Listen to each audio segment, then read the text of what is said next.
Stadium. And running out onto the field, leading the Broncos out, senior Dante Harrington. Carrying the Dan Paul hammer, goes to a player who made the biggest hit on special teams the previous week. Harrington's parents, both military veterans, and they led a voter registration drive for his teammates this summer. And of course, with Veterans Day yesterday, salute all those who have served. Chilly night, but relatively temperate for this time of year in Idaho.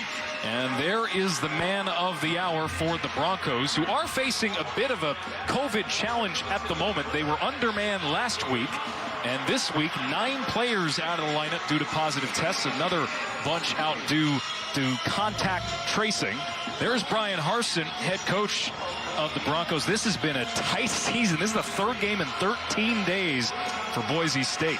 Yeah, he's not wild about these short weeks, huh? It's the first time in program history that this team has seen back-to-back short weeks. So 2 weeks ago they play on a Saturday, then last week they play on a Friday, and then this week on a Thursday. So 2 back-to-back short weeks. And Steve Adazio, whose club ended a 4-year losing streak in the border war. Somewhere in there is Steve. There he is, former head coach at Boston College. Had a lot of success there, and he's taken a lot of the cultural traits from that program. Hard-nosed football, both sides. And he has applied it here. The first week maybe a little bit shaky for this Colorado State team, trying to figure themselves out. But last year, that was a big win over Wyoming, 34-24. Colorado State won the toss. They will receive. And this is Thomas Panunzio, who will return the opening kickoff for the Colorado State Rams, who have never beaten Boise State. 0-9 all time. They came as close as overtime in 2017 in Fort Collins. Broncos kick it off, and we are underway in Boise. From the 4-yard line, Panunzio gets out to the 18 before he is gang tackled. And Patrick O'Brien will go to work, the Nebraska transfer. Yeah, we mentioned in the open, he did not start week 1. It was Todd Centeio that was in there starting. He started last week, Patrick O'Brien did, and had a really nice game. You see the numbers right there, 255 yards, 2 touchdowns, took advantage of all the turnovers that his defense was able to generate. Nice, efficient day. They're really pleased with how he's played so far this season. Completing about 70% of his passes this year, 3 touchdowns. And he'll start from the 18. O'Brien, first play from scrimmage. The pass may have been tipped. It was awfully close before falling incomplete in front of Dante Wright. We take a look at the Colorado State lineup. There are 3 transfers from Boston College that Steve Adazio brought with him to Fort Collins on the offensive line. But they will see a lot of 22 and 85. Dante Wright and Trey McBride. Here he is, 22. Dante Wright, he's tackled in the backfield. Tackled for loss by Riley Wimpy, one of the captains for the Broncos, a loss of 4. So we take a look at the Broncos on defense. Yeah, this is a thin group up front. They got a number of guys out on the defensive line. Some solid linebackers as well. Sam Whitney, their stud linebacker, plays a little bit of tight end, or excuse me, defensive end as well. And Takala Kaniho, outstanding nickel player that can pretty much play every position on the field. Keep an eye on number 28. 3rd and 13 for O'Brien as he drops back, tried to connect with McBride on the screen pass. It's tipped at the line of scrimmage. It's incomplete, and a 3 and out for the Rams. I think there's a positive start so far for the Boise defense. The group that had trouble getting to the passer last week. A lot of new faces up front on this front 7. You see there, Divine Obicheri is able to mess up the timing of the screen pass for Colorado State, trying to generate a screen. A little off on the timing there. Boise State's able to disrupt it. Ryan Stonehouse, the All-American, one of the top punters in the country. They're hoping he doesn't. And it gets blocked! Taken in for the touchdown! Avery Williams! We were talking to Boise coaches, and they explained that as much as he returns kicks, they love seeing him on this exact play.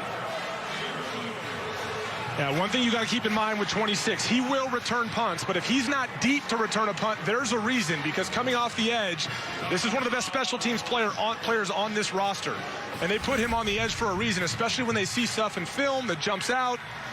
He flies off the edge, gets his hands out, and makes a key block to get Boise going here as they try to bounce back from the BYU game a week ago.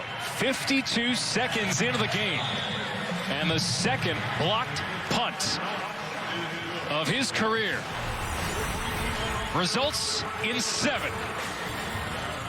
What a start for the Boise State Broncos on the turf. Special teams player of the year last season, but it wasn't necessarily for blocked kicks. He is one of the top kick returners in the nation, but they love him in that role as well. Well, if you're Colorado State, too, you got to know where he's lined up, right? If he's lined up on the edge of the formation, he's obviously capable of getting in there and blocking a kick based off his speed off the edge. Colorado State's not aware of it. He goes untouched off the edge to get the block. So, outstanding play by him. But for Colorado State, you just got to be aware of where he is in the football field. Well, what a jarring start for the Rams, as this is taken out by Panunzio, and again it's a short return. Special teams tackle made by the Broncos and DJ Schramm.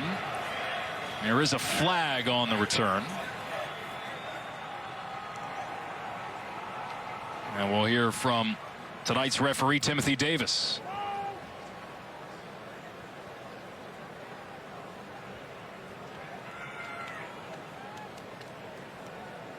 During the return, holding, number 53, return team. Half the distance to the goal, first down.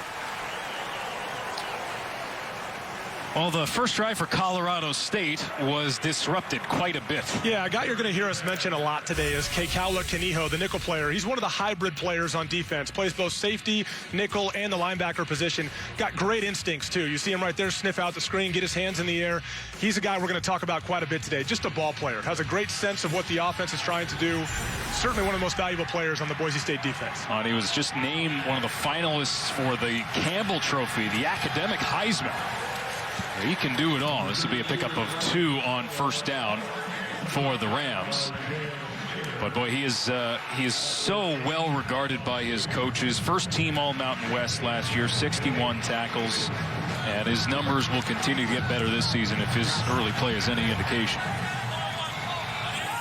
Second down and 8. And this will be maybe a yard.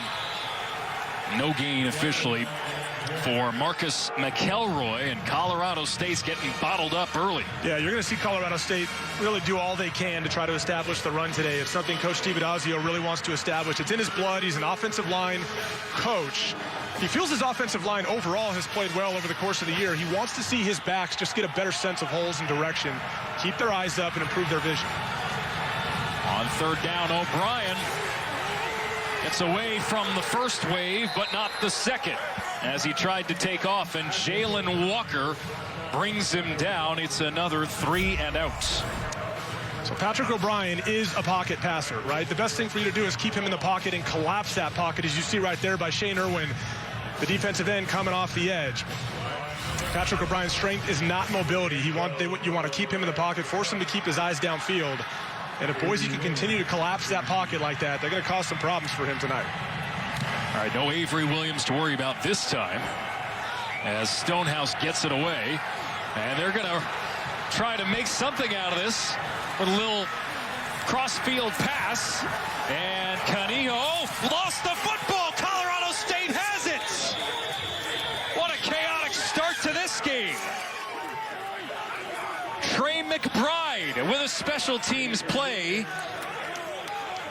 Avery Williams, who is as adept as they come in returning punts and kicks. Well, Colorado State knew tonight they were going to get Boise State's best shot. This is a team that's got a chip on its shoulder. It's angry how things went last week, and we're already seeing the energy so far on special teams. The throw across there to Kekaula Kaniho, and what a tackle. It was Trey McBride, too, that got his hand in on the football, correct, and then recovered it towards the end. That's their star tight end as well on defense. Right here, you see towards the end, 85, getting in there making a play on special teams. Whistles here before the snap. Wow. I'll talk about a gift for Colorado State. This was about to be a short field. But the fumble from Canijo. He gives the ball back to Patrick O'Brien and the Rams.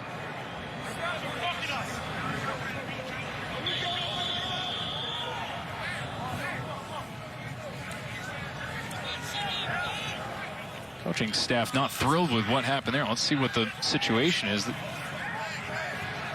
think they've just picked up the flag here. Yeah, they have. Yeah, I think Adazio's not happy. He slowed them down. Yeah. Draw play. And tackled in the backfield is Wright. Yeah, we've referenced it already today. When Colorado State has the football, to win a game like this, I think you got to feature Trey McBride and Dante Wright. They're playmakers on offense. Those guys have to have big games. And Boise State defensively, we mentioned a minute ago, dominating the line of scrimmage is going to be important for them. A lot of new faces up front on the defensive line. It's a group that's kind of licking their wounds from a week ago against BYU. It's important they win at the line of scrimmage today like we're seeing right here. Little shovel pass. And Ajon Vivens will barrel ahead for 3. This is interesting because it's a team that, despite the win last week, they only rushed for 87 yards. They let O'Brien carry them as the game went along. Yeah, that was the difference in the game, is what he was able to do from the pocket. This Colorado State offense has not really developed a consistent run game yet this year. But again, they got a lot of short fields after turnovers their defense created, and they took advantage of it. That's how you get a big win like that. On 3rd and long, O'Brien gets rid of it. It's nearly picked off. Boy, under duress, hit as he threw. Tyreek Jones nearly came up with a diving interception. And so far, Boise State defensive coordinator Jeff Schmedding has done an outstanding job of changing things up on the front and confusing the pass protection unit for Colorado State. This group outside, too, Riley Wimpy, their leader defensively at the linebacker position. He was an all-conference selection a year ago, leading tackler this year. Hits him as he throws. Stonehouse gets this away. It is Williams from the 42. And Williams gets out past midfield. Our first look tonight at Hank Bachmeier, who returns to the lineup for Boise State. 8-1 as the starting QB in Boise. That's a good sight to see for Boise State fans. Hank Bachmeier, who hasn't played since the season opener against Utah State. True freshman last year, guided them to a solid season, and his second start this year. It was 7-1 last year as a true freshman. Had a great opener this year against Utah State. Missed the last 2 weeks, and boy, they missed him badly last week. Missed the last 6 games last year with injury, including the Mountain West Championship.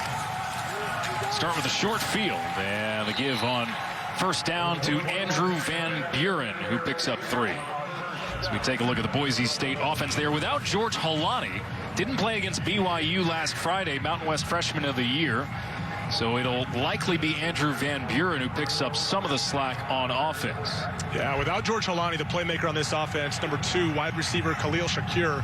You see him here lined up in the backfield as well. He plays all over the offense. The objective, get him in matchups, get him the football out in space. He's a playmaker. C.T. Thomas in motion.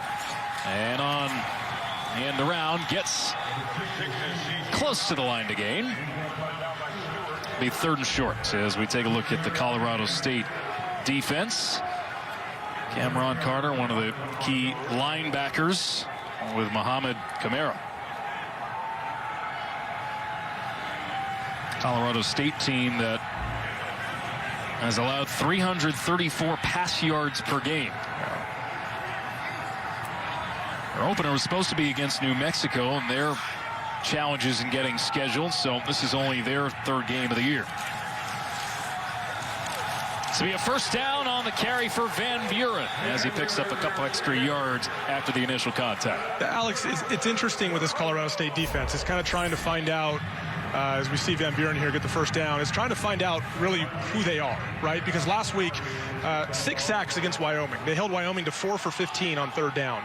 They were disruptive. They produced key turnovers early in the game to let their offense build a lead, but they've allowed a lot of yards this year.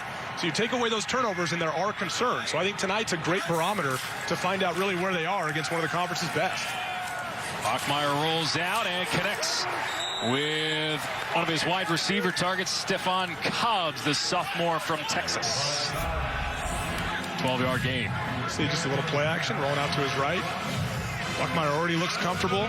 And you go back to last week, true freshman Cade Finnegan getting the majority of those reps.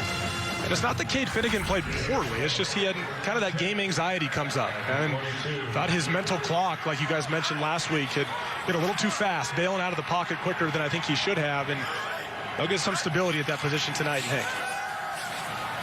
Bachmeier complete to the perimeter, and Khalil Shakir, his first catch of the night, a 5-yard pickup. Yeah, this time we see Khalil Shakir on the outside. You'll also see him line up in the slot and in the backfield. And I think he's most lethal when he's in the slot, lined up against safeties and taking shots downfield. You see Cade Finnegan there, who got the majority of the reps last week after Jack Sears went down. 10-yard penalty. Replay first down. Majority of those reps last week for Cade Finnegan after Jack Sears went out. But going back to Khalil Shakir, it's a matchup thing with him. They love getting him on safeties, man-to-man situations, taking the top off the defense. Last week we saw him get 2 deep touchdowns and an onside recovery in special teams, all in a matter of 10 seconds. So he is a playmaker for them. So holding penalty on the offense. Take a look at the right tackle. Right up here. Right tackle. Gets beat inside by Brandon Hickerson-Rooks. Just got to let him go when that happens. So it's a 1st and 20 now. And this is aired out towards the end zone, but incomplete, intended for Billy Bowens. 2nd down. Take a shot there on the corner, Marshawn Cameron. A little bit of hand fighting going on there. I didn't see Marshawn Cameron's eyes go back to the quarterback either, but that's probably a good no call. Marshawn Cameron had a great week last week. Pick 6 to get Colorado State's first points against Wyoming, and then it caused a fumble the very next possession. He was active and disruptive all game long for the Colorado State defense. 2nd and 20 now, as Bachmeier gets rid of it quickly, and they get a bunch of the penalty yardage back on the completion to Van Buren, who is 2nd in the Mountain West in rushing touchdowns coming into the night. Pick up a 14. Nice job getting the ball out quick to Van Buren. We're already seeing a little bit of a difference tonight, philosophically, offensively, for Boise State. Last week we saw them in a lot of 2 tight end sets with John Bates and Riley Smith. We've seen more receivers on the field tonight. Keep an eye on those tight ends as well. Riley Smith and John Bates, 2 big parts of this offense. Boise State in the red zone here, and they get a big 3rd down completion. On 3rd and 7, they feed it to Mac Griffin, the sophomore. And look, with George Holani out, this rhythm passing game that we're seeing so far, quick throws, quick identification by Hank Bachmeier, this is critical for this offense to get its rhythm going, unlike last week.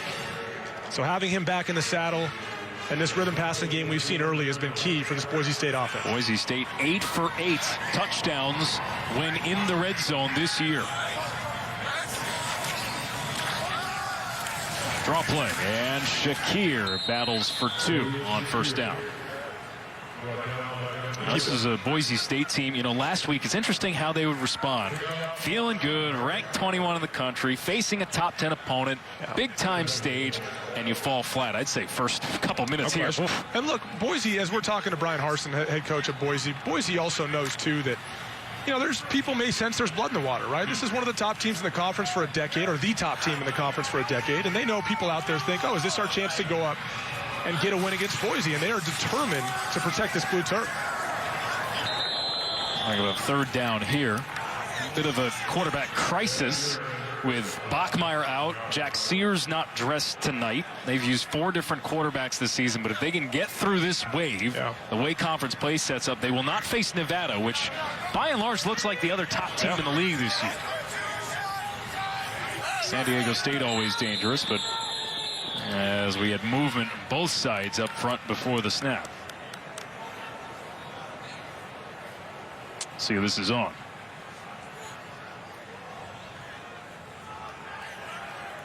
Offside, number 94. Defense causing a reaction by the offense. 5-yard penalty, 3rd down. See 94 there, yeah, right in the middle. Causes movement, coming to the neutral zone. Devin Phillips,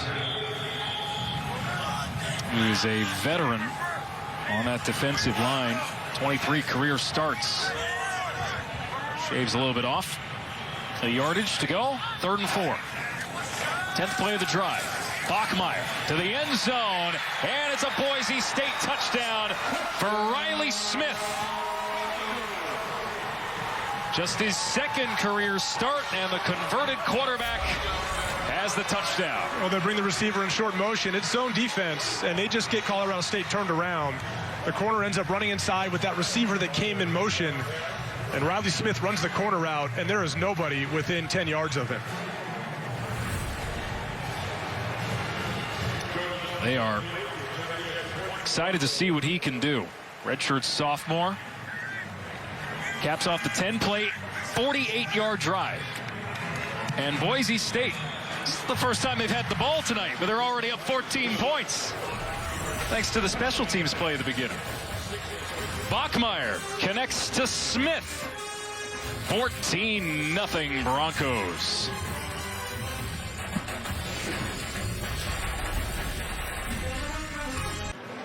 Going back to the 5-yard Hank Bachmeier touchdown, you see here they bring Khalil Shakir in short motion, and what that does is condense the field and turn them into kind of a bunch formation. And you'll see right here, both tight ends kind of go on a switch release, and it confuses these linebackers here. They get their eyes in the backfield, and Riley Smith goes untouched right past his defender. Well-designed play. Is some confusion there on the Colorado State defense. All right, this will be the best starting field position for Colorado State after the touchback here. And they'll start at the 25. There was no winner last week, so this Sunday, Fox Bet Super 6 is giving you another chance to win $1 million of Terry Bradshaw's money. You can play for free right now. Download the Fox Bet Super 6 app and make your picks for Sunday's games for a shot at $1 million. 5 total yards for Colorado State on 9 plays. It's been tough so far offensively for them. They've struggled up front to protect the passer. Obviously, they haven't run the football either. But like I said, when this thing started off, Alex, it's important for them to try to get Trey McBride and Dante Wright in matchup situations. Trey McBride is one of the best tight ends, not only in the Mountain West, but in the entire country. And he's a matchup problem for anybody they face. They got to find a way to get the ball to him. Jet sweep. Here's Wright. Bounces off a tackle, and there's the first big play for Dante Wright tonight. He moves the sticks for a first down. Yeah, again, they're going to use him in a number of different ways. Coming across the formation in that jet sweep. They're blocking out in front of him for positive yards. And his ascension this year has been interesting. He did not play in the first game. They've only played 2 games so far this year. He had 10 catches in the second game. And we can't forget Warren Jackson leaving the team headed to the NFL after the Mountain West was postponed. It's been a big opportunity for Dante Wright. Yeah, Warren Jackson preparing for the draft now. And this is a team that has a new head coach, has a lot of new personnel in different places. Obviously, COVID throws a wrench into things. Their first game was wiped off the calendar. Yeah. So they're kind of behind the 8 ball in a whole bunch of different departments. You see there, Marcus McElroy coming off the field, grabbing his shoulder. He and Ajon Bivens, the other running back, who was recently a receiver, just moved to running back, kind of split carries back there. So that's something to keep an eye on. Play action, and O'Brien just scampers out here. It'll set up a 3rd and long. And the other issue here with McElroy coming out of the game like that, Ajon Bivens, again, a former receiver, switched to running back in camp. There's some burst to him at the running back position, but he struggles in pass protection, right? He's a former receiver, just hasn't played much running back. And so in obvious passing situations like this, at 3rd and 8, the running back playing that pass pro responsibility is critically important. So expect Boise State to keep an eye on that on defense. O'Brien, incomplete. Intended for Trey McBride. That's the first line drive throw we've seen from him. The Denver Post had a great line. They described his arm as a bazooka, and he let this one fly. Yeah, keeps his eyes downfield, just throws it a little bit behind Trey McBride. You saw there Sam Whitney dropping into coverage, forced him to throw behind him just a tad. I think Patrick O'Brien might have been trying to stop him in that zone hole as well, and Trey McBride kept running and just not on the same page there. Well, they get a first down, but once again, a rather uneventful possession for Colorado State. And it's the Broncos who are in control. Hank Bachmeier's back. Get back to playing Bronco football like we've seen already here today. For Colorado State's defense, it's trying to maintain those disruptive tendencies we saw last week. 6 sacks, holding Wyoming to 4 for 15 on third down, taking the ball away. Have to find a way to generate that here tonight. Start from their own 26. Bachmeier faking the shovel pass, steps up, launches downfield, and is this caught? It is! What a catch. And Stephon Cobbs has a chunk play for the Broncos. He's got man-to-man coverage across the board. This time Stephon Cobbs against Rashad Ajayi. Doesn't leave much room against the sideline. Not much places for Hank to throw the football. Outstanding catch and getting those feet in for a completion. 36 yards. And already Boise approaching midfield. Flag comes in here. And Boise wanted to move quickly and not give a chance for a review here because it was close. This explosive play along the sideline. There is no foul for false start. Replay page. Unfortunately. The previous play is under further review. Yeah, you look here, the process, right? Control, body part down. In this case, controlling it all the way through the fall, through the ground. That ball looked like it was moving just a tad. I thought it was moving while he was up off the ground in the process of falling, and then once he actually hits the ground as well. But you'll see here. All right, Dean Blandino is with us. And, Dean, you've seen a couple angles. What are you thinking? Yeah, the issue here is going to be control, and it's initial control. When does he gain firm control of the football? He doesn't have it yet. Now, when he brings it in, looks like that right foot is out of bounds. And then you have that movement at the end. To me, this looks like it's incomplete. Yeah. And it's which part, I guess, is bigger for you here? Surviving the catch or that he never really secured it in the first place? I think the initial control is always the issue. When you look at a catch, it's 3 parts. It's control, the body part, and then having it long enough to do something with it. Here he's going to the ground, so he has to maintain that control all the way to the ground. But to me, it's that initial control. When does he get it? That's going to be the issue here. Yeah. Yeah, and again, he didn't leave himself much room on the sideline, right? I mean, oftentimes as a receiver, when you're running that go route, you teach these guys, you want to stay like this right in here, inside the numbers, that far from the sideline, give the quarterback a place to throw the football. So really, that's an outstanding play by Rashad Ajayi, pushing him all the way to the sideline. See that right hand? There's no room for Stephon Cobbs to come down with that football. And the sideline, as a defensive back, the sideline is your best friend, right? It's another defender. And so every DB coach, every corner coach in America is teaching their guys, use that sideline to your advantage. And there, Stephon Cobbs just has to give his quarterback more room to throw the football.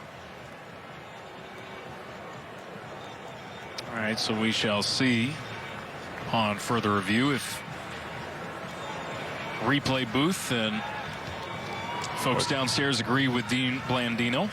Stephon Cobbs is locked in there, man. Looking at that replay board. I got bad news for you, buddy. Yeah. He wants that reception, though. Look at those eyes. Well, if it stands, we don't think it will. That would be a career long. Excuse me, that would be a season long. Yeah. Career long is 44. Would be a 36-yard catch based on what we've seen and what Dean has seen. And thinking this gets wiped off the board here. Either way, a first shot play for Boise that we've seen tonight. And that's, I think, why they love what Bachmeier brings to the table. And started as a true freshman. Yeah, again, it was pretty simple look across the board. There was 2 safeties high, man-to-man on the outside. Taking a shot when those opportunities present themselves. I think we're going to see it to Khalil Shakir more than we'll see it to Stephon Cobbs. But keeping the defense honest and utilizing those other weapons is obviously key. And Hank Bachmeier looks good doing it. Talking with Eric Keesaw, the offensive coordinator, the other day, and he said on Bachmeier, the biggest area of improvement, his footwork, so that he could time his feet on routes run. I thought that was a really interesting comment. Yeah, there's so much, like in a passing game, there's so much syncing up between footwork and timing and receivers' routes, right? Like 3-step drops, 5-step drops, even don't see him as often today, but 7-step drops. those are done in concert with the depth of receivers' routes, right? So in theory, assuming it's, tight ends don't run routes as deep as receivers because they're not as fast as receivers, right? So in theory, when guys get to the top of their route, a quarterback should be coming out the back of his drop, taking a hitch, letting the football go. So timing is critical, and then obviously for a quarterback, getting his feet underneath him and being able to deliver the football it's a skill. No question about it. The best do it extremely well.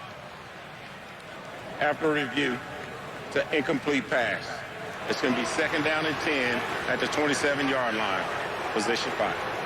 All right, so Ronald Ford in the replay booth got it right. Yeah, as Dean mentioned here, there's two issues here. Initial control there. He doesn't secure it until he's actually out of bounds, and then also doesn't survive the fall to the ground. That ball pops out there as well, hits the ground and moves.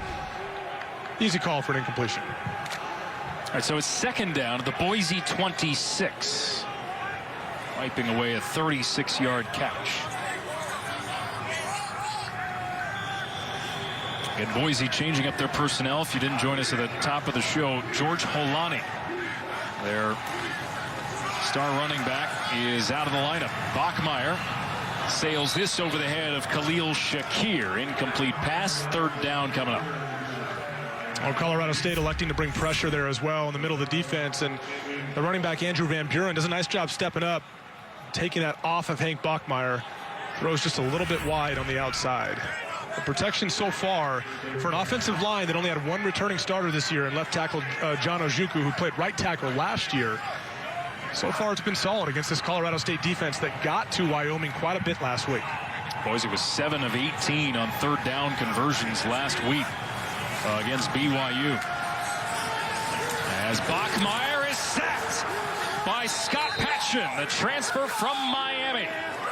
His 3rd sack of the season ends the Boise State drive. It's a 3-and-out. Well, you watch Scott Patchen there in the middle of the defense. Ends up getting by the center and chasing down Hank Bachmeier. In a way, I think that's kind of a covered sack because that ball's got to come out right now. And his eyes are to the sideline. He feels the pressure from Scott Patchen. But the coverage down the field was key for Colorado State on that play. Big stop on 3rd down. Gavin Will, redshirt freshman, gets this away. Their usual punter, Joe Velasquez, unavailable. And a fair catch near midfield for Dante Wright. Well, Boise State's defense has held Colorado State at bay so far. Oh, this is a shorthanded defense as well. Number of guys up front that are out. Their best pass rusher, Dimitri Washington's out for the season, but they have been disruptive so far. The linebacker position as well with Riley Wimpy and Sam Whitney. It's a group I think that's changed the look quite a bit for Colorado State's offensive line. They've caused some confusion for Patrick O'Brien. And I think given how many guys are out up front, Keegan Freeborn, Scaly Gahon, successful night so far. And for a team that has the worst mark at FBS football in run defense, this is a 9-yard gain on 1st down for Dante Wright. Take a look at defensive coordinator Jeff Schmedding here. A lot of that was skewed by the 415 yards allowed against Air Force earlier this season. Well, and also what BYU did last week too, right? And he's been frustrated about the lack of turnovers as well. They only got 1 turnover caused on the year, and he knows that comes from being disruptive in the backfield, and they just haven't been able to do that enough. So tonight, that's been a big positive for them. There's O'Brien throwing on the run. It's caught by Dante Wright downfield near the 10-yard line. And O'Brien with a 34-yard connection to Wright sets up Colorado State in the red zone. So before the game, in case you didn't believe us that they wanted to get Dante Wright the football, I think we're seeing it quite a bit. He's playing virtually every position on the field. You see there, just runs the switch release with the outside receiver, causes some confusion with the Boise State defensive back, Jalen Walker. That's a good matchup to keep an eye on tonight. Dante Wright will play inside and outside, but sometimes he'll find himself on their best cover guy, Jalen Walker. Vivens gets a yard or 2 on 1st down.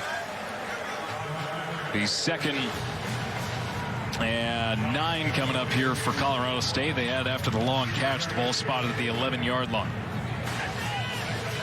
And again, I don't think we've seen Marcus McElroy back out there so far. He and Ajon Vivens, a little bit different style backs, but Ajon Vivens getting more carries right now. A little more burst out of the backfield. Steve Adazio wants those explosive runs. They gave Vivens 3 as Wright is tackled in the backfield by Riley Wimpy. Again, one of the captains for the Broncos on defense.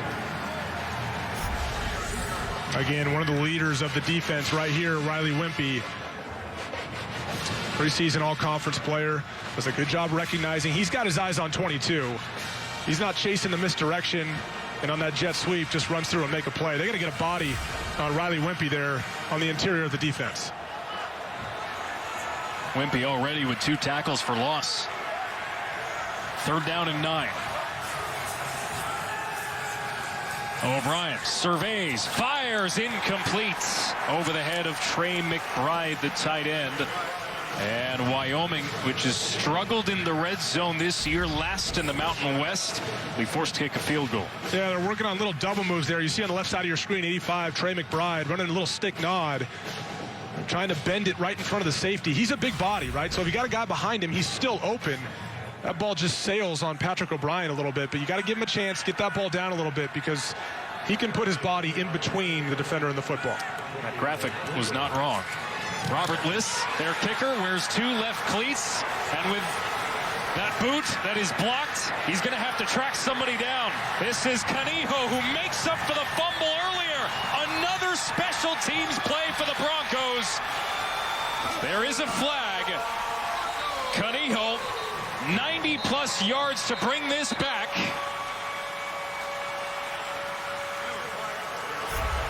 Boy, it's fun to watch the impact that Avery Williams and Kekala Canijo have on special teams so far. We saw earlier on the throwback on the punt. Yes, there was a penalty. The score is good. Sideline warning. Boise State. That's the first of the game. 91-yard touchdown on the recovery. Scott Matlock with the block. And Alex, throughout the week, we could not get Brian Harsin to stop talking about Scott Matlock, right? I mean, the impact he's had on this football team.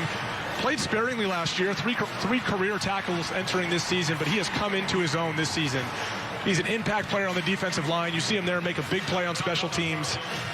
The ball ends up in the playmaker's hands. Kekala Canijo having a huge impact both on defense and in the special teams game so far tonight. Boise State had 2 defensive touchdowns all of last season. They have 2 in the first quarter tonight. Both on blocked kicks. First on a punt, this one on a field goal. And the Broncos are up 21-0. Start for the Broncos. Well, the interesting thing there, too, is there wasn't a ton of penetration up front. I think the kick came out low by Robert Liss. That ball didn't get up in the air very high. Scott Matlock didn't even need the penetration you typically would need for a shorter field goal like that. Watch here in the middle of the defensive line. I'm pretty sure this kick comes out really low. He's blocking that thing without much penetration at all. And for a field goal of that distance, that ball should have a lot more loft than that. And I mentioned again, Kekala Canijo, he is everywhere. I've got him on defense, the Swiss Army knife, plays linebacker, plays safety, plays nickel, and making plays on special teams too. So Colorado State, despite having the ball in the red zone, comes up empty. Just 5 scores in 8 red zone trips this year, only 3 of them touchdowns. Flag comes in here on the return. And they are trailing 21-0. It's a 44-yard return, which would be great if this flag goes against Boise.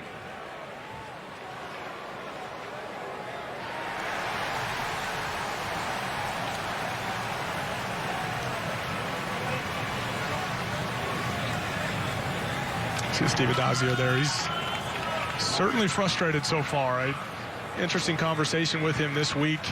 Asking him, hey, Coach, what's been your biggest challenge since arriving on campus, given we're in the midst of COVID, modified off seasons? And he just kind of shook his head and said, where do you want me to start? Right? I mean, 3 of his best players tried to leave the program after the season was postponed. Doing a return, holding, return team. 10 yards from the spot of the foul, first down. And the special teams issues continue for Steve Adazio's crew, but 3 of his top players, Warren Jackson, ends up leaving for the NFL when the Mountain West postponed. We mentioned that earlier. 77 catches last year, 8 touchdowns. Trey McBride and his defensive lineman, Manny Jones. Those guys also entered the transfer portal. Again, not that they didn't want to play at Colorado State anymore. They just, with the postponement, they thought they might be able to go to a different conference and play. And then on September 25th, The Mountain West announced they would be coming back, as did Trey McBride and Manny Jones. So, number of challenges for Steve Addazio, one of 6 new head coaches in this conference this year, trying to find a way. O'Brien connects here. Final minute of the quarter. E.J. Scott Jr. with the reception. Gains 4. And if you're Colorado State, right, coming off a win like last week, having some energy, feeling good about things with momentum, you can't come into a place like this and beat yourself. You can't have these self-inflicted wounds that they've had with blocked punts, blocked field goals. This is a nice run ripped off for the Rams as they try to get things going. Christian Hunter picks up 21 and moves the sticks. Yeah, again, Marcus McElroy not available as far as we know right now. And Christian Hunter, their third back, was solid last year in limited duty. Hasn't seen many carries at all this year. Only 1 carry for 6 yards on the season. He's getting a chance today, along with Ajon Vivens, in the absence of Marcus McElroy. Well, special teams for the Broncos has been the story. 2 defensive touchdowns, both off block kicks. Yeah, we saw Avery Williams come off the edge there, recover that block kick for a touchdown. Then we saw Scott Matlock get up there, block a field goal. Kekala Kanihill recovers it, takes it all the way to the end zone. And again, if you're Colorado State, yes, these are good special teams players for Boise State, but in a way, these are self-inflicted wounds. It's already tough enough to come in here and play the class of the Mountain West on their turf when they're angry right after last week. There's a lot to prove for this Boise team. Colorado State also coming off a big win against Wyoming. Struggling here early, especially on special teams. Boise State allowed 500 yards of offense last week. That's the first time that's happened in 3+ years. As O'Brien heaves it to the sideline and over the head of McBride. 11 seconds remaining in the quarter. You know, last week was interesting, Alex, for that reason. It's 10-7 with 3 minutes left in the second quarter for Boise, right? And the third quarter got out of hand a little bit. Yes, they struggled to get to Zach Wilson. He threw for 360 yards and 2 touchdowns. BYU ran for 213 yards and 4 touchdowns. And yes, this group up front struggled to get off blocks, but you got the sense, too, that this offense put them in a really difficult spot. They couldn't string together drives. And Zach Wilson, BYU's quarterback, is an outstanding player. And as time went on, it just became a lot tougher to try to keep him in control. The good news for Colorado State, despite all these highlights for the Broncos, it is early. End of the first, 21-0 Broncos. The quarter mercifully comes to an end. Boise State's only had the ball twice. They haven't had to do much. They've been opportunistic on special teams. There's no question about that. You see 14 points on special teams, and the offense excited to have Hank Bachmeier back. Hasn't had to do much. No. 3rd and 8 here for Colorado State. Swing pass to the tight end, McBride, and he will get to the 45-yard line. It'll be a long 4th down if they want it. 4th and 4. Yeah, we knew coming in, Dante Wright, Trey McBride, their elite tight end. Just a little tight end screen. You see the offensive line get out here and try to become lead blockers for him. Just Boise State does a nice job staying home, making a tackle. They're going to go for it here. Already behind significantly. 4th and 4. And O'Brien to the outside has Dante Wright. And Colorado State with a much-needed 4th down conversion. You see Boise bring pressure from the linebacker spot. Christian Hunter, the young back, gets over there to help out. And a really nice throw to the field by Patrick O'Brien. That's where you see the arm strength of a quarterback like this. A pocket passer like Patrick O'Brien. He's got to gun that thing outside the numbers to his receiver, Dante Wright. Really nice job delivering the football. Dante Wright was a true freshman All-American by the Football Writers Association. O'Brien's going to take a shot on 1st down. O'Brien with the catch inside the 5. Diving play by the sophomore. And Colorado State has another shot at the end zone here. And I continue to be impressed by the ways offensive coordinator Joey Lynch finds a way to get Dante Wright the football. We know they want to go to either him or Trey McBride. That's the bulk of their production. Finds a way to get him in play action down the football field. 38-yard catch. O'Brien trying to sneak it in here. It's a touchdown for the Rams. And how big might that score be in the context of this game coming out to start the second quarter with a score? Well, a huge turnaround coming out of that commercial break. We thought after that third down, we'd probably see a punt. They elect to go for it. A great throw on the outside to Dante Wright from Patrick O'Brien. We follow that up right away with a big play-action shot to Dante Wright down the left hash. Colorado State's got a little momentum now. Extra point from Robert Liss. That was a little adventurous. But Colorado State is now on the board. 8-play, 76-yard drive. Highlighted by this catch for Dante Wright. 38 yards to set up the sneak for Patrick O'Brien. I think a game might be slipping away, but that drive maybe settle things in there for Colorado State. Well, you got to give Steve Adazio credit, too, realizing, hey, let's go for it, right? At midfield, they had issues on special teams plenty of times tonight. He probably thought, hey, at this point, let's give our offense a chance. We've struggled with special teams, and it paid off in a big way. The return cut down for Avery Williams. It was the big reception for Wright that set it up. Yeah, you'll see here, oftentimes they're going to run the football. You'll bring the tight end out, and you'll insert this receiver up so he can get better leverage on blocking the safety. And what that does is bring that safety down in aggressive run support. You'll see here as we run it, Dante Wright inserts up in that hole, and right there, he gets the safety's eyes into the backfield, and he has him beat right there. Just runs right by him. Great speed. Patrick O'Brien does a great job leading him down the field because that backside safety comes over and could disrupt that completion. But the ball's thrown absolutely perfectly over the outside shoulder of Dante Wright for a huge gain and to set up a big Colorado State touchdown. Let's not forget Wright sat out the season opener as this snap is juggled by Bachmeier, and he's brought down immediately. Give a half sack there on defense to Tavion Brown, the other Manny Jones. Yeah, Tavion Brown typically backs up to Quan Jackson at the linebacker position. He's able to get in there with one of their best defensive players, number 33, Manny Jones, and this thing was dead on arrival. And you made a great point, too, about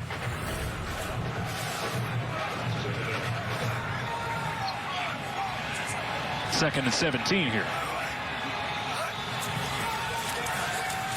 As Bachmeier, just a step in front of the end zone, fires incomplete, intended for Shakir. Yeah, ball just a little bit behind Shakir as he's coming over the middle. Your point a minute ago about Dante Wright being out in week 1. As you see here, the throw over the middle to Khalil Shakir, just a tad bit behind him. But your point about Dante Wright being out week 1, that's one of the reasons that Colorado State elected to start backup quarterback Todd Centejo. They liked his running ability. They didn't have one of their best receivers out there, so they figured they'd give him a chance. Didn't work out too well from a passing game standpoint, so they've been much better with Patrick O'Brien. Boise State 0 for 6 on third down tonight until that reception for C.T. Thomas, who picks up 19 and moves the sticks. Yeah, Hank Bachmeier does a nice job here. Just a 3-man rush, so you're dropping 8 back into coverage. And the biggest difficulty here is not being able to contain a quarterback inside the pocket when you're bringing 3 rushers. He's able to step up, leak out to his left, eyes stay downfield, and find an easy completion to C.T. Thomas. Third down and 16, and they get the conversion. As one of the linemen up front for Boise State is down.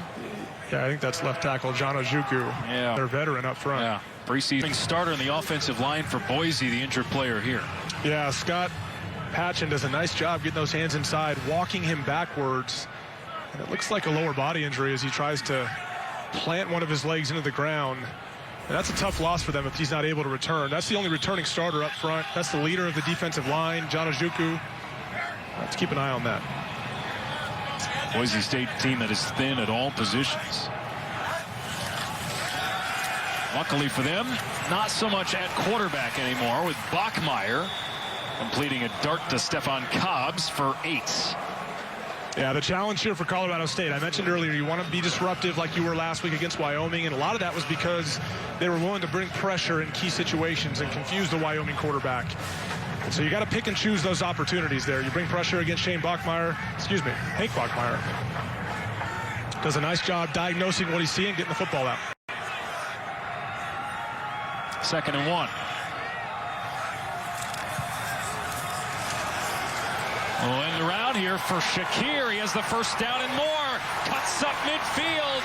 And Shakir down at the 35-yard line of Colorado State as he rips off a 28-yard run. Well, there's a flag on the play, but there's a lot of misdirection going on this play. Some motion before the snap, ended up running the reverse to Khalil Shakir. And when he gets carries, he's averaging about 9 yards a clip. Sideline warning. Colorado State has their first sideline warning of the half.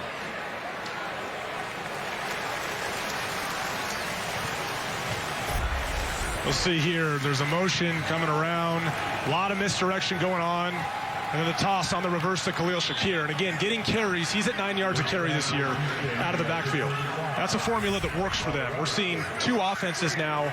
Colorado State with Dante Wright and Boise State with Khalil Shakir, just finding ways to get the ball in the hands of their playmakers.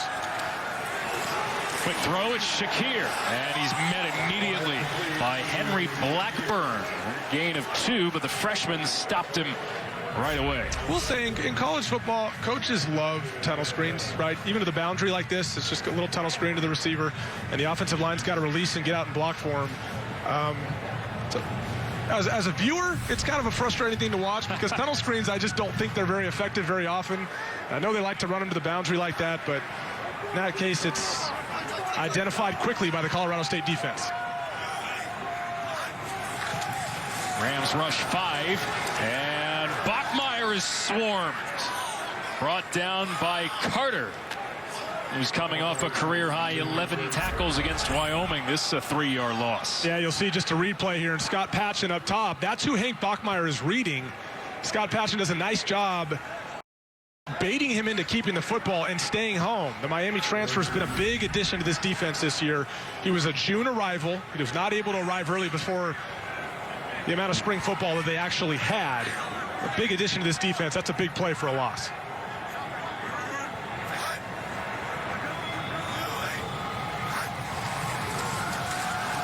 On third down, 13, Bachmeier taking a look downfield, and the catch is made at the 5 by C.T. Thomas. And another big escape. Remember, it was 3rd and 13 on the conversion deep in their own territory. Here, they set up in the red zone. Yeah, you'll see a big hit there from Scott Patchen. He comes in. There's a lot of movement pre-snap. Tough for Boise's front to identify it. They keep the pocket clean just long enough for Hank Bachmeier to step up and make a throw. He knows he's going to take a big hit there. Outstanding throw under pressure by Hank Bachmeier. 1st and goal for the Broncos. Fake the jet sweep. It's Van Buren powering ahead. A little help from his lineman. And he's inside the 2. And that's one of the things that this offense, both last year as a true freshman with Hank Bachmeier and this year, why they're so excited about 19, his willingness to step up and take those hits in delivering the football. As you see some tough, hard-earned yards there by Andrew Van Buren, the running back. Boise State remains perfect in the red zone.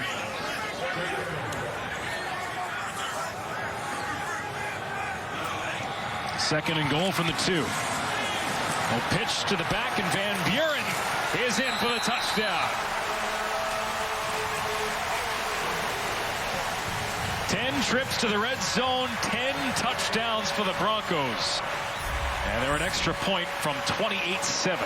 Yeah, they just fake the inside zone to the fullback and pitch it out to Andrew Van Buren. Colorado State just loses the edges of the defense, and he's able to outflank him for an easy touchdown.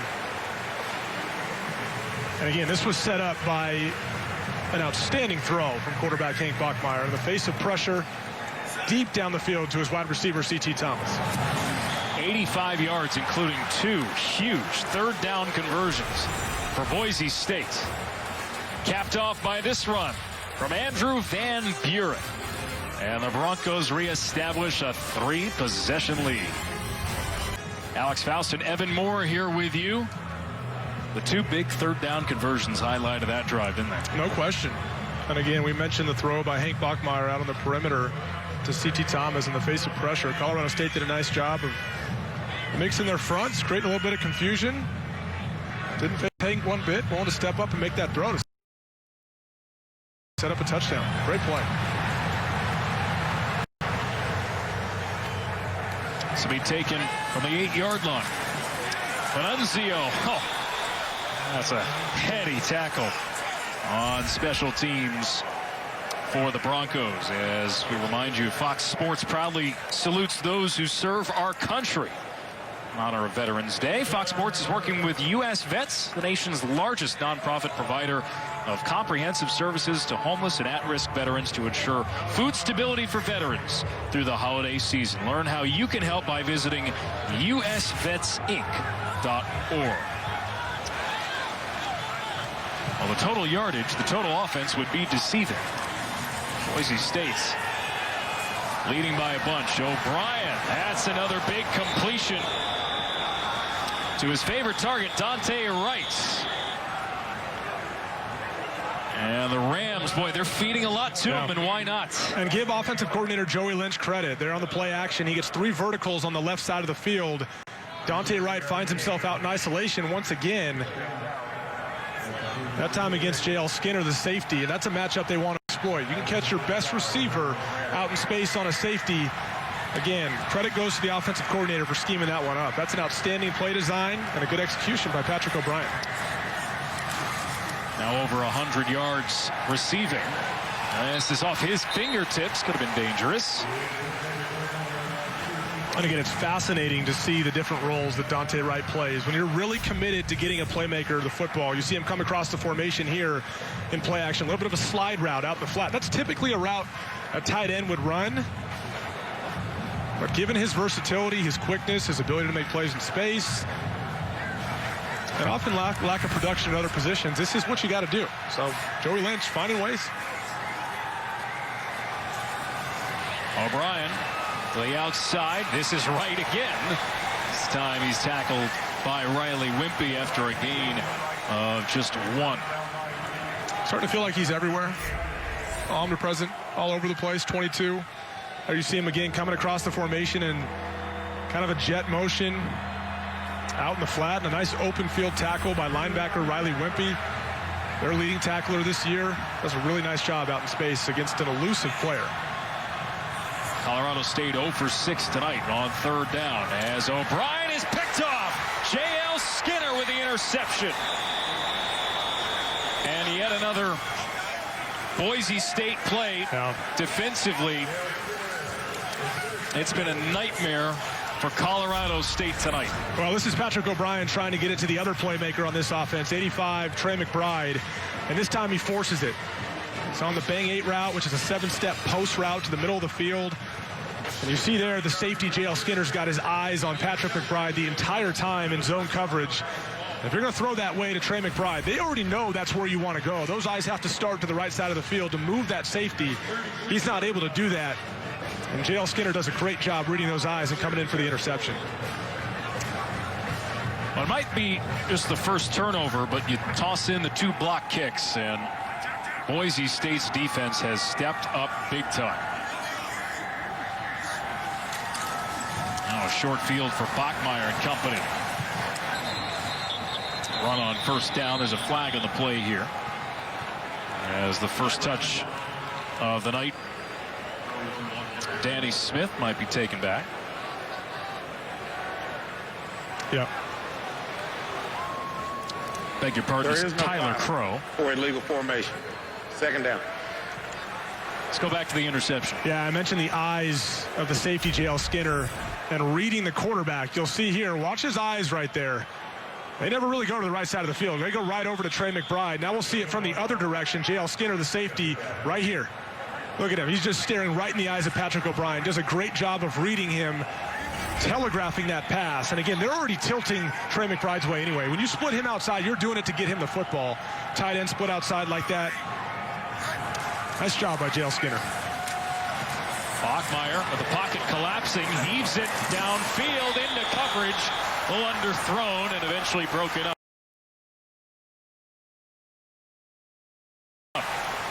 He had Henry Blackburn on the coverage, guarding Riley Smith. Looked like Riley Smith had a step there, yeah. If he floats that thing out just a little bit over his outside shoulder, that's probably an easy touchdown. Well, Riley Smith is He's a threat at the tight end position. Former quarterback, just recently switched to tight end. They feel really good about his upside at that position. They think he's a future star. Already making plays in this Boise offense. Career high 5 receptions, 39 yards last week against BYU. False start. Number 2, offense. 5-yard penalty, 3rd down. Shakir. You know, and hearing Riley Smith moving to the tight end position, getting a lot of play time at 6'4", 225, your first question is, well, how is he in the run game, right? Formerly playing quarterback, can he consistently block defensive ends, linebackers at the line of scrimmage? Because if the answer is no, it's hard to get him on the football field consistently. And they said, no, he's done an outstanding job learning that part of the game, and he's only getting better. Big upside for Riley Smith. Austin Bolt checks into the game, the freshman tight end, as Bachmeier aims for Smith again, rather for C.T. Thomas, and he hauls it in. That's a 3rd and 14 now to add to the other big 3rd down conversions tonight. And again, on 3rd and long, it's tough to stop him when you've got playmakers like this. C.T. Thomas pushes up on the corner. Rashad Ajayi out in space, runs an outstanding route. It's a little bit of separation, gets good position. Nice throw by Hank Bachmeier. 34 straight games with a reception for Thomas as Shakir brings it in on 1st down. And we're starting to get a reminder with Hank Bachmeier back out there, unlike last week, of what this offense is capable of. These various playmakers we're seeing getting shots down the field. Riley Smith getting open down the field as well, having an opportunity there. Just a number of guys for Hank to get the ball to. Yeah, it's unfortunate that he had to miss the game, because you think about national implications. That was a top 25 matchup at home against a very good BYU club, but still 2-0 in Mountain West play, as Van Buren is bottled up, loss of 2. And this Boise State team very much controls their own destiny. Mountain West perspective, there are 3 unbeaten teams: Nevada, San Jose State, and Boise State. Boise will not have to play Nevada. 1 less conference game, and there are a whole host of tiebreakers that come in with win percentage and if you get far enough computer rankings, but they firmly believe that they're still among the class in this league. How about Brent Brennan's San Jose State squad, huh? Oh, what a job they've done. Putting up some good numbers, too. Outstanding. Awesome to see. Boise,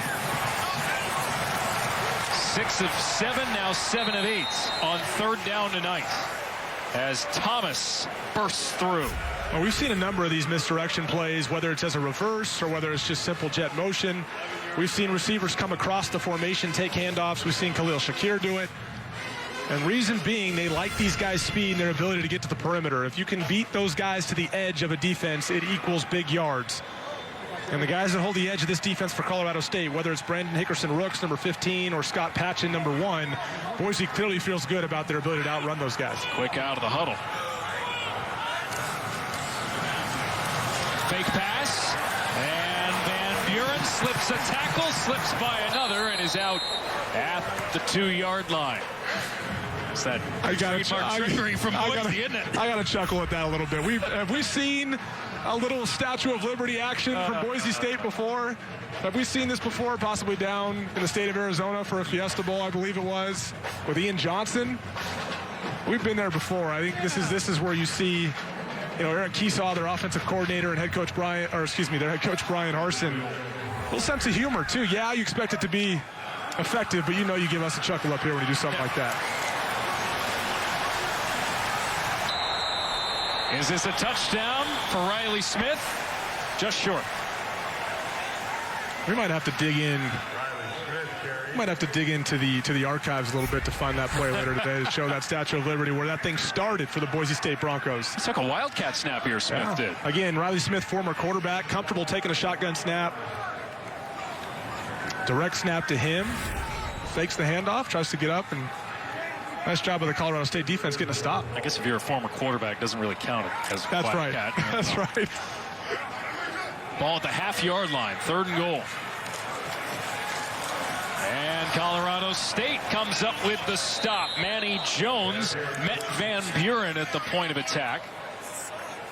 And for a Rams team in need of stops, this is a relatively large one. Yeah, this group up front, Colorado State, is without one of their leaders, Toby McBride. So Manny Jones, their most active player on the defensive front, comes into the game, 2 sacks on the year, 5 tackles for a loss. Look out here. Gonna go for it.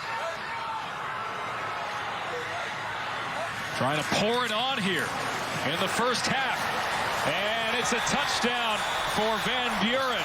There is a flag. Defense looked like they had flinched, but it should stand based on what we saw. It looked like somebody might have been in a neutral zone. Outside, number 36, defense. That penalty is declined. The result of the play is a touchdown.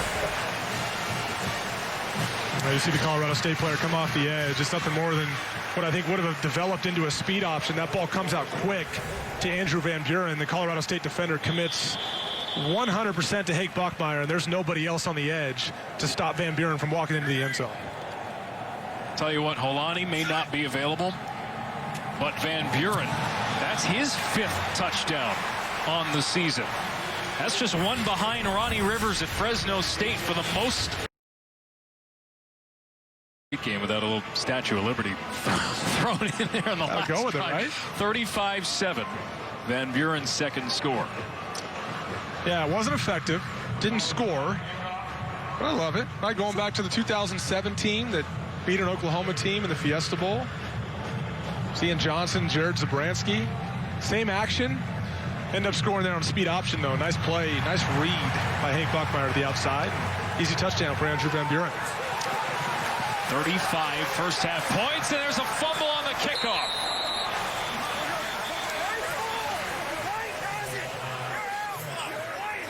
All right, we hear the call down on the field. White has it. The ruling on the field is a muff kick recovered by Colorado State. First down. Now the muff nearly into the hands of the Broncos.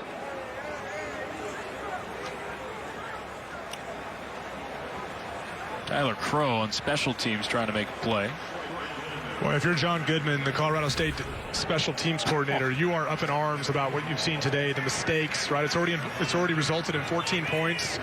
You almost give it away there, backed up in your own territory. Feel lucky to get away with that one. That's a big break. Right on the carry here. Yeah, for Colorado State, something seemed off. And granted, give credit to Boise, the way they came out and just let them go nowhere the first 3 drives. And Colorado State had the first 3 possessions of the game. They were already down after the block kick, but they had nothing going offensively. Yeah, they found a little bit of rhythm on a couple drives, and it comes at the hands of Dante Wright. And you see here, it's a little delay route to Trey McBride, their other star on offense. And last drive, trying to force it to Trey McBride as well, splitting him out at the receiver position, not seeing the safety coming over. It's obvious that a lot of the production of this offense is going to go through that man right there, number 22, Dante Wright, and 85, Trey McBride. And if you're Boise, they'll continue to adjust throughout the game, too, to take those guys away and make somebody else in this Colorado State offense make those plays.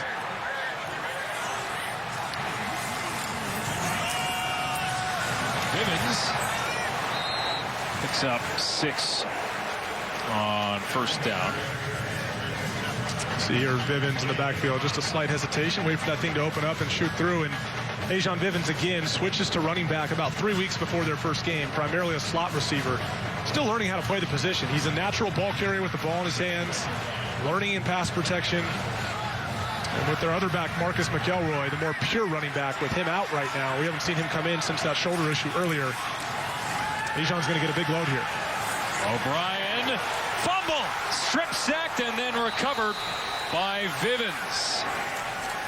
Oh, Shane Irwin brought the heat. Yeah, earlier this year when this Boise front lost Dimitri Washington, their best pass rusher, Shane Irwin had to step in and accept that role. He's done a nice job so far tonight, coming off the edge, sticking with it.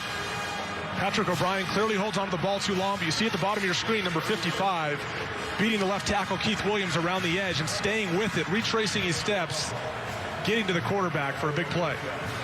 Colorado State averaging less than a yard on third down. Boise averaging 11. And O'Brien's in trouble again.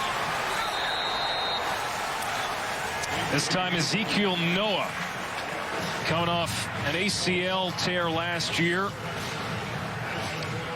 forcing a throwaway. Yeah, this time they're not going to let Patrick O'Brien sit back there on third down and wait for things to develop. They send pressure with number 7 there, their middle linebacker, Zeke Noah. He's had a nice start so far this year. He had a torn ACL last year. Missed a good chunk of that season. He's back out there, has been a consistent performer for them so far this year. A really instinctive football player. They were impressed, even with COVID, how good a shape he was coming back in to this program. And the Rams have another kick blocked, and another one returned for a score.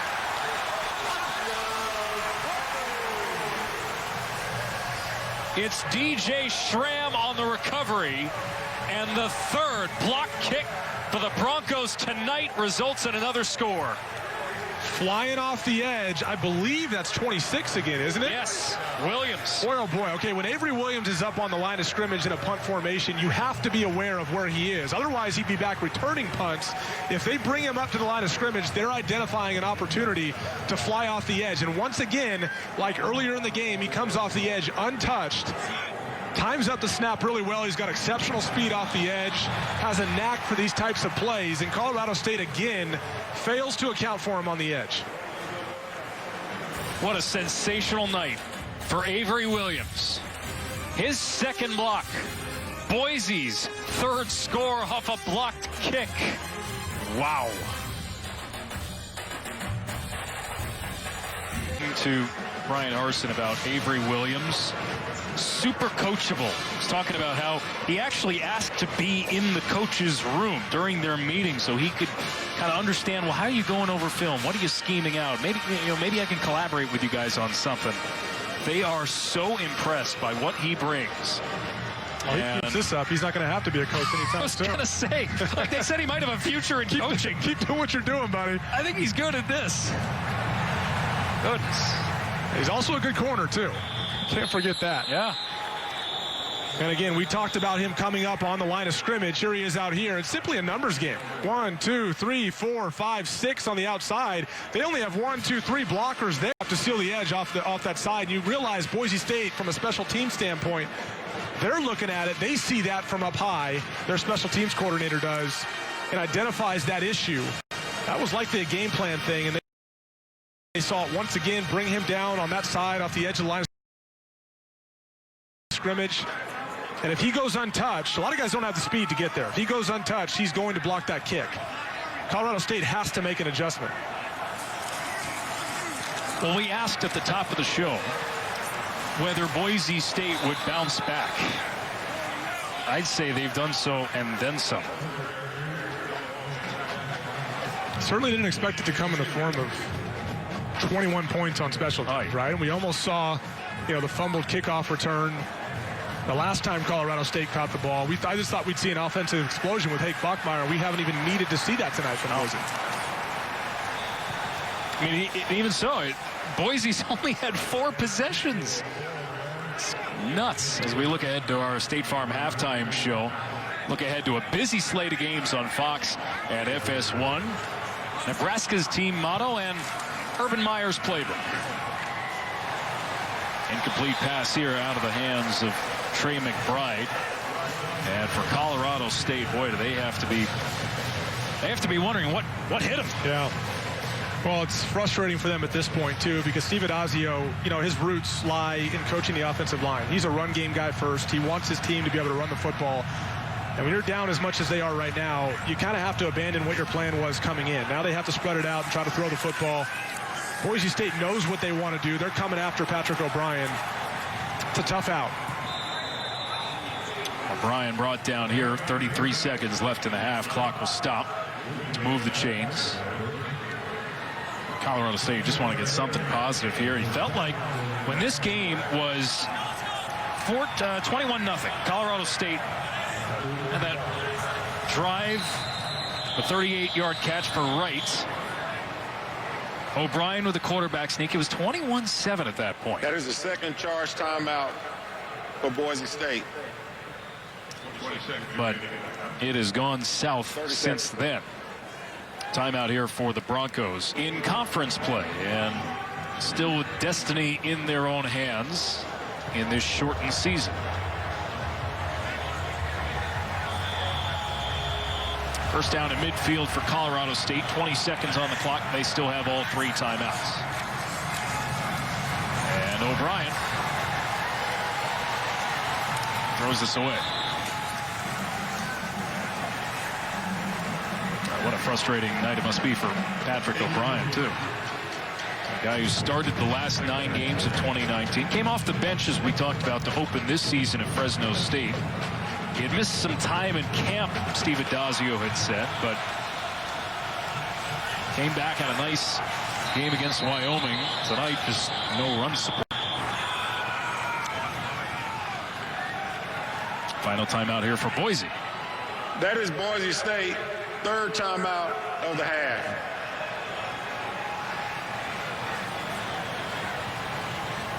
All right, 11 seconds left in the half. I think for Boise State, too, there's been a lot of encouraging things defensively coming out of that that BYU game last week. We mentioned all the new faces up front on that defensive line and trying to consistently get off blocks and get after BYU was a problem for them last week. And we've seen Shane Irwin, Scott Matlock make some plays tonight with those good linebackers behind him as well. But this is a group that lost some guys from last year, right? Curtis Weaver ended up being an NFL draft pick. David Moa. Weaver was the Conference Defensive Player of the Year. 13.5 sacks last year. That's a disruptive force. Sam Whitney takes his spot at that stud linebacker. Demetri Washington moves to like more of a defensive end. They lose him. He's a really good pass rusher. So I think using tonight as a way to consistently get after Patrick O'Brien and develop some confidence up front with that group has been a big positive for Boise State's defense. Now, mind you, 14 players out due to either positive tests or contact tracing for Boise, but their defense came to play tonight as O'Brien gets sacked at the 41-yard line. Irwin, with his 2nd sack of the season, brings us to the end of the first half, a half that was dominated by the defense. You wouldn't think 42 points and we'd be talking about the defense here, but defense and special teams ruled the day for Boise. Back for the State Farm halftime show after this.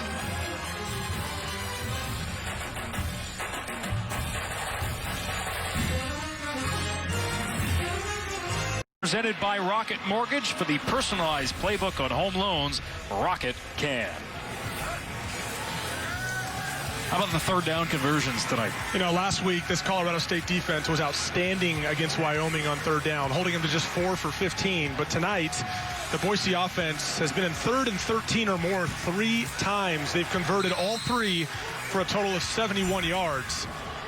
Very discouraging if you're on the Colorado State side of the football, especially with what you were able to do last week against Wyoming. But on the other hand, Boise feeling the benefits of having their quarterback back, standing in there under pressure, delivering the ball down the football field, and making big plays in 3rd and long situations.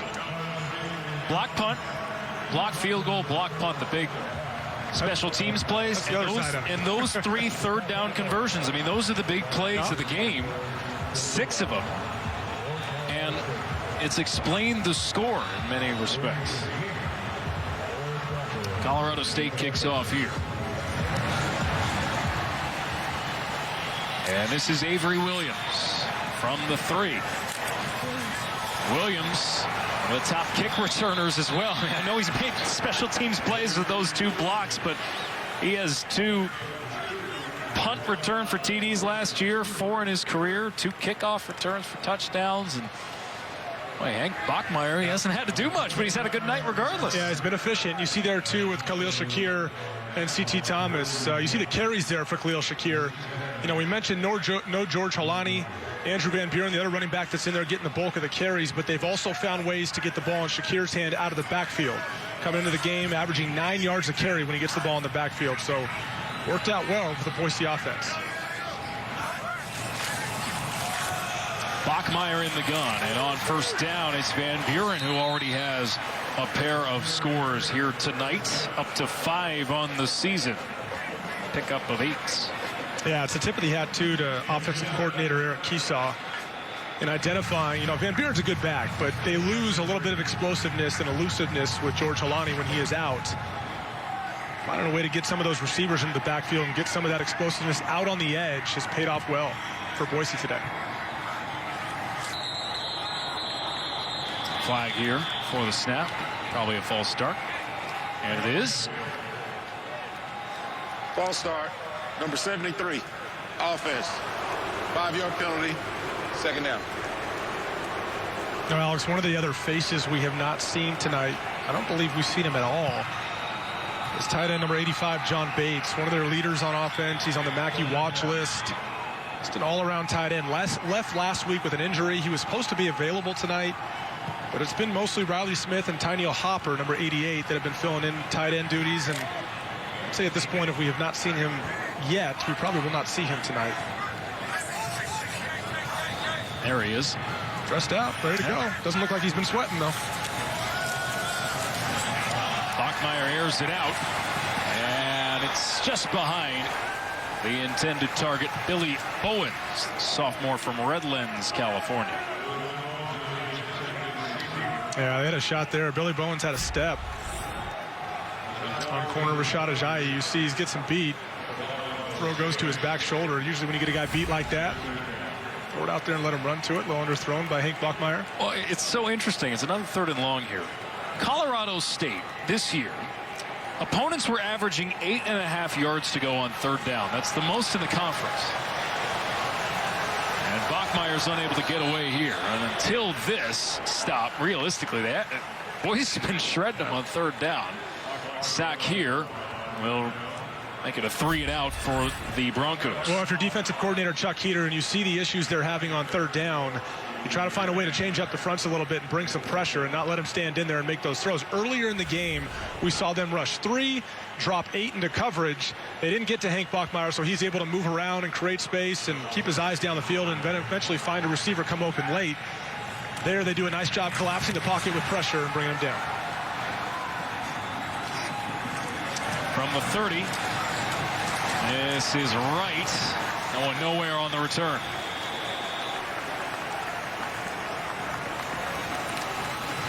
Seven yards on the return for Dante Wright.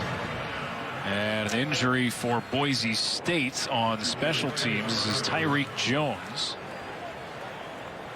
Yeah, he's dealt with a couple injuries already this year. He was banged up a little bit last week.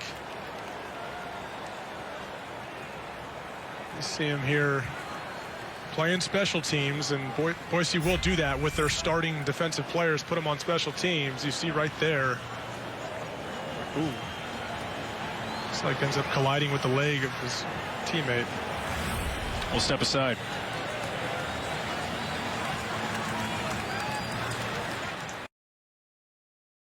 The injury moments ago. I see Tyreek Jones come in there late. Try to make a tackle on Dante Wright and ends up running into the leg of long snapper Daniel Cantrell. Getting a little whiplash there. Walked out under his own power. New quarterback in for Colorado State, Todd Centejo, out of Palm Beach Gardens, Florida, the redshirt junior. Remember, he started the first game that Colorado State played against Fresno State on October 31st. Dual threat quarterback, 89 yards, but just 10 of 23 passing.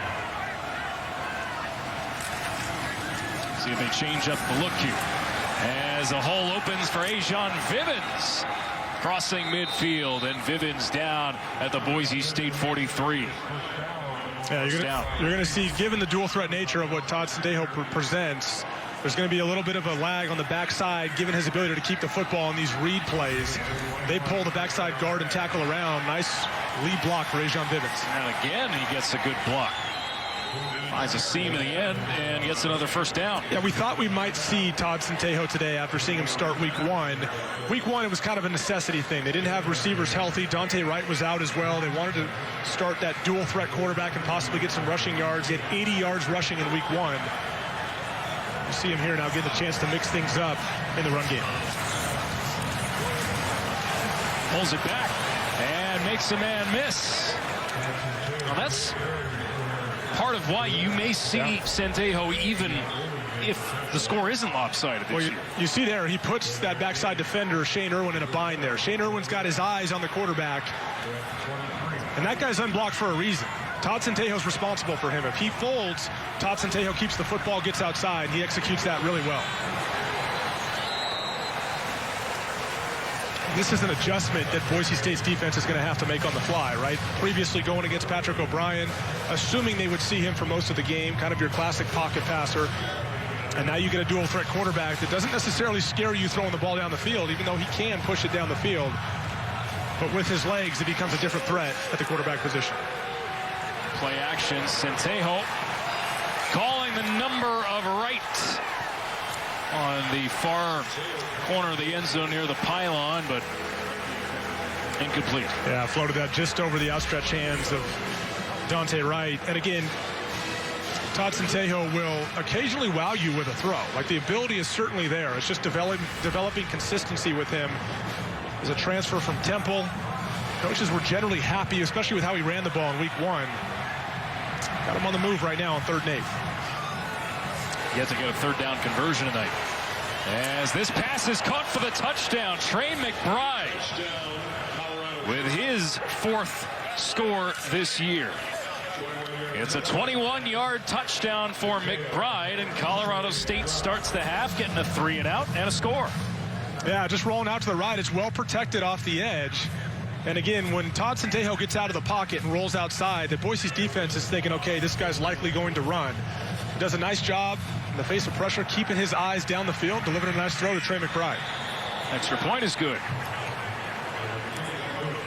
So McBride, one of the captains on this squad, first team all-conference last year, makes a pretty straightforward grab, and Colorado State's feeling good to start the half. Half off right. See what they could do here defensively. Already a 3 and out. First one. Got to deal with Avery Williams, though, as he reverses field. And he coughs up the football. Colorado State thinks they have it.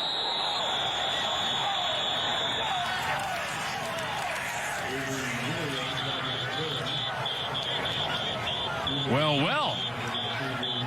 A little reversal of fortune here. Yeah. As Avery Williams made so many plays on special teams, he's a little loose with the football in the open field. Saw that pop out. You see the Colorado State players pointing in that direction. Looks like they got it. Yeah, Rams ball. Okay.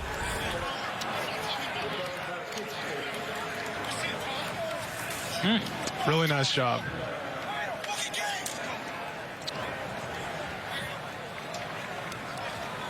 Actually wasn't very loose either. That ball didn't really get outside the framework of his body much. That's E.J. Scott Jr., who is a wide receiver, but yeah, that's one of the issues when you cut away from where the kickoff is designed to be blocked and where it's designed to go, and you kind of cut back, so to speak. You end up with no blockers around you, and you take hits from 5 guys in all different directions. There's a good chance that ball's going to pop out. Well, all of a sudden, if the Rams can score quickly here, we might have ourselves a ball game again. 42-14. More than 10 minutes remaining, and that's the 2nd turnover on special teams for Boise tonight. We've been singing their praises, but remember earlier, you had Avery Williams with a back pass to Canijo, and he fumbled it near midfield, giving Colorado State the ball. It didn't result in anything, but maybe some things yet to clean up for Brian Harson's bunch. They'll start at the 17. And there goes Vivens. Touchdown Rams. And all of a sudden, Colorado State has back-to-back scores to begin the 2nd half. And the zone replay pays off again for Todd Centejo. This time he passes it off to Ajon Vivens. And again, this is forcing this defensive front for Boise just to stop their feet for 1 additional second and keep their eyes on quarterback Todd Centejo, wondering if he's going to keep it. Completely different dynamic right now in the backfield for Colorado State. Now we're seeing why Steve Addazio elected to go with Todd Centejo in week 1. He wants explosive runs, and he's finding it here tonight after the insertion of Todd Centejo. First play after the turnover. results in points. The touchdown for Vivens, his first score of the year. All of a sudden, we got ourselves a game.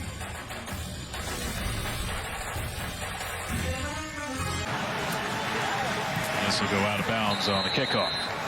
Let's go back to the touchdown here. Really good play design. You watch here, the primary read is quarterback counter. These two offensive linemen are come around, become a lead blocker for Totson Tejo. Number 93 kicking team.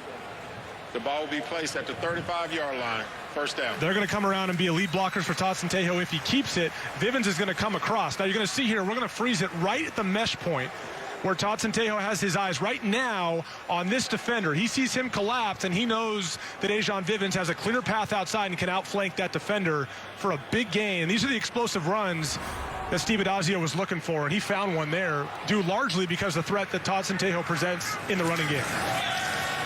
Now the Broncos looking to settle things down as Bachmeier's hit as he throws. Incomplete pass on first down. Bachmeier feeling the heat. Yeah, no pressure, some energy right now permeating throughout this Colorado State roster as we see Scott Patchen get there once again and rush the throw. And we've got a new Uso Asuji at left tackle. Like we mentioned earlier, John Ojukwu, the leader of the offensive line, is now out. He's got Scott Patchen now over the top of him. Matchup to keep an eye on. Asuji, the transfer from Rice. Bachmeier airs it out, and it's Shakir who reels it in.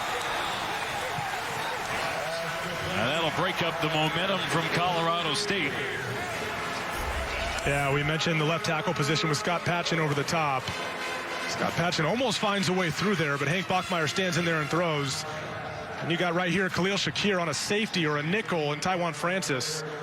And moving Khalil Shakir around, trying to find those matchups, and that's exactly what Hank Bachmeier's looking for. Delivers a nice football down the field. Last week at 10 receptions, 139 yards. This week, working on 4 for 58. As Shakir gets the give this time. And burrows ahead for 5 or 6.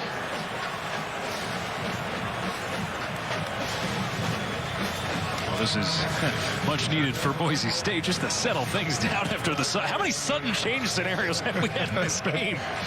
Goodness. There's been a lot of them. And what have we here? Colorado State has taken their first time out of the half. All right, so you can't make that stuff up, right? Fairy tale type stuff. Awesome. Chris Peterson, of course, longtime coach at Boise, went on to Washington. This pass hits the back of a lineman and brings up third down. That's been a problem for Boise State tonight. Boise State trying to set up a screen. See on the left side of your screen there, the running back Andrew Van Buren leaks out. Timing's off. I think Bachmeier just trying to get rid of it. A lot of personnel trying to get organized here on 3rd and 5. Both sides of the ball. It's third down opportunity for Colorado State. Trying to get off the field here.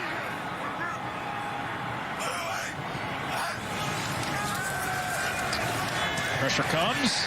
And Shakir is tackled for a loss. Marshawn Cameron with the stop. Alex, I mentioned earlier how much coaches like tunnel screens. And here we see it again out of the 3 receiver set to Hank Bachmeier's right side. Khalil Shakir is in the slot. He comes on the little tunnel screen and sniffed out nicely by Colorado State. Again, it's a popular play both at the NFL and collegiate level. I never am quite sure why. I don't think they're always as successful as people think they're going to be when they draw them up. But nonetheless, that's the second one of the game to Khalil Shakir for no gain. 38-yard attempt now for Jonah Dalmas, the freshman. And this just his second career attempt. Hit a 39-yarder last week. 45-21. Second half here, Hank Bachmeier. Well, they're excited to have him back, first of all. But second of all, this Boise team, if he is in the lineup, how good might they be? How good might they have been last week? And I wonder if that question is going to start being asked around Boise. That one game, you had your rival BYU on your home field, and you didn't have your #1 quarterback. And he's not the only one, right? George Holani, their dynamic back that had 1,000 yards a year ago. There's, again, 14 guys out today due to the COVID protocols, so something you're going to have to live with in 2020.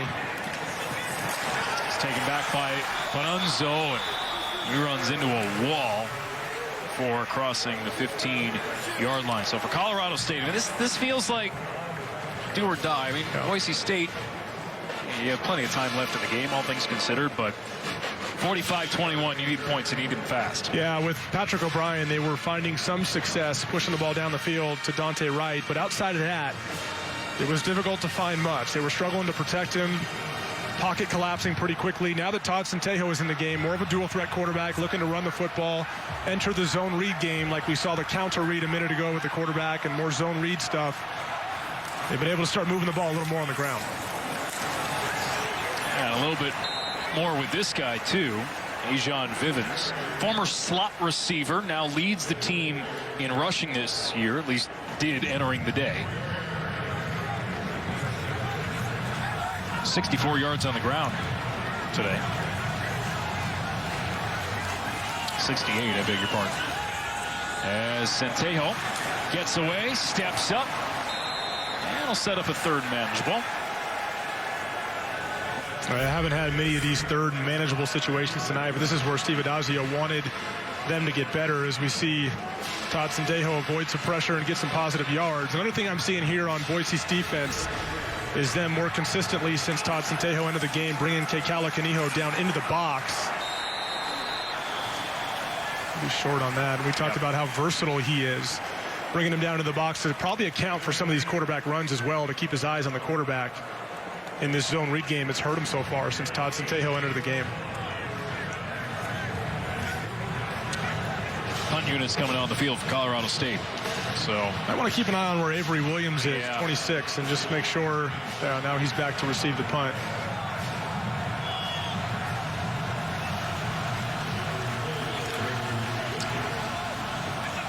Boy, how much is Ryan Stonehouse sweating each punt that he takes tonight?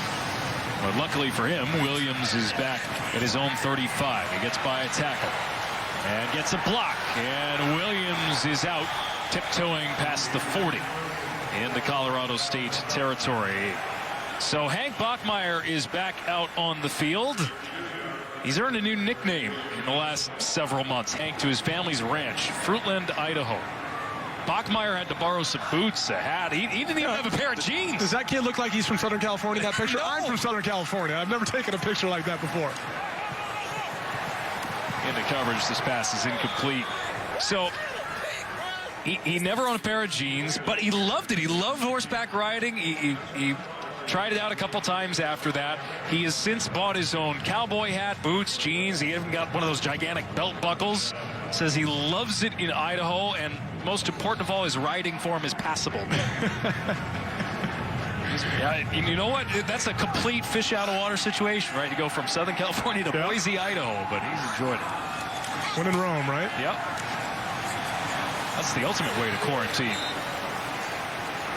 Okay, I don't know anything about horseback riding. My wife does, but I'm sure she's about to text me now, like, okay, I don't know if this is the right way or not. The extent of what I know comes from the show Yellowstone, and I feel like I've become somewhat of an expert on horse riding simply from that. He looks like a character right out of Yellowstone, too, by the way. Good show, too, by the way. So long as you have the hat front on instead of backwards. That's right. Then you're okay. That's right.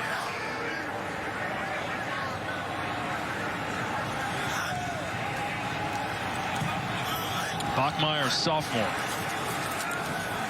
Murrieta. And he's about to get sacked again. It's the third sack of the night for the Colorado State defense. And Devin Phillips comes up with the stop here.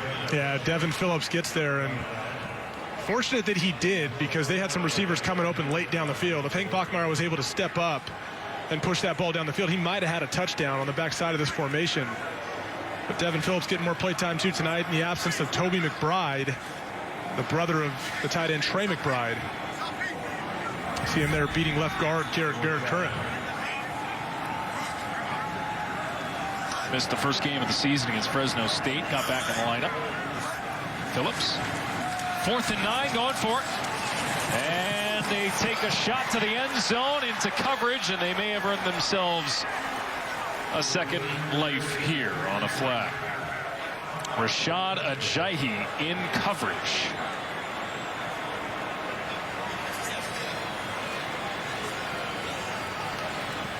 Pass interference, number 4. Defense, 15-yard penalty, automatic, first down. Yeah, that's a frustrating play for Rashad Ajayi. Obviously in position, doesn't ever turn around to find the football, ends up face guarding him. Those eyes got to flip around when he hears that ball call from his teammates to find the ball, and he would have been just fine. The play was well covered down the field. It's a tough one. That's an experienced player, too, with over 20 starts in his Colorado State career. Can't find the ball in coverage.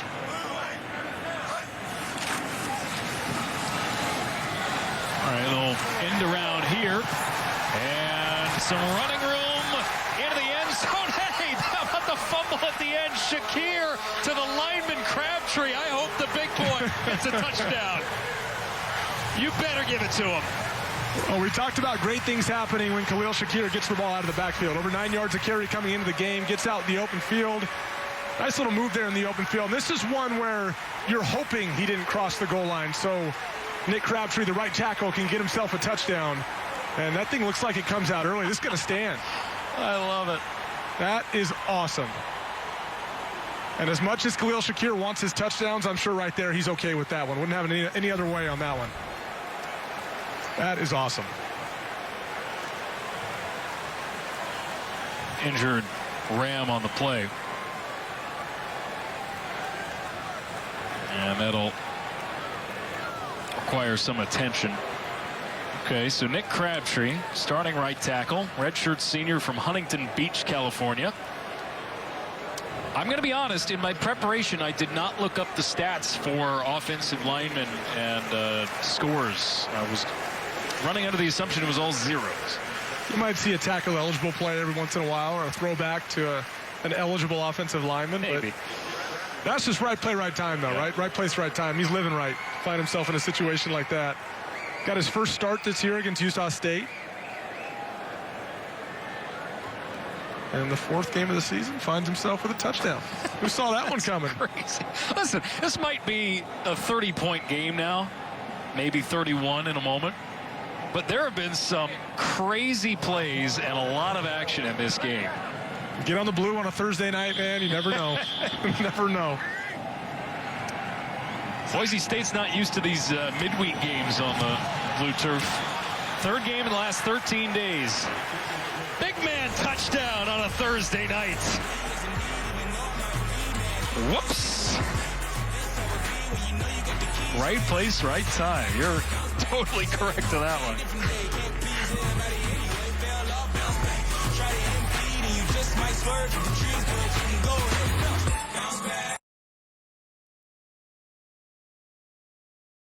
Thursday night game in the Mountain West. Alex Faust and Evan Moore here with you. And maybe the game ball will have to go to Nick Crabtree when all is said and done. Folks, we got 21 special teams points. We've got a touchdown by the right tackle for Boise State and Nick Crabtree. And we're a little over halfway through the 3rd quarter. I'd stick around.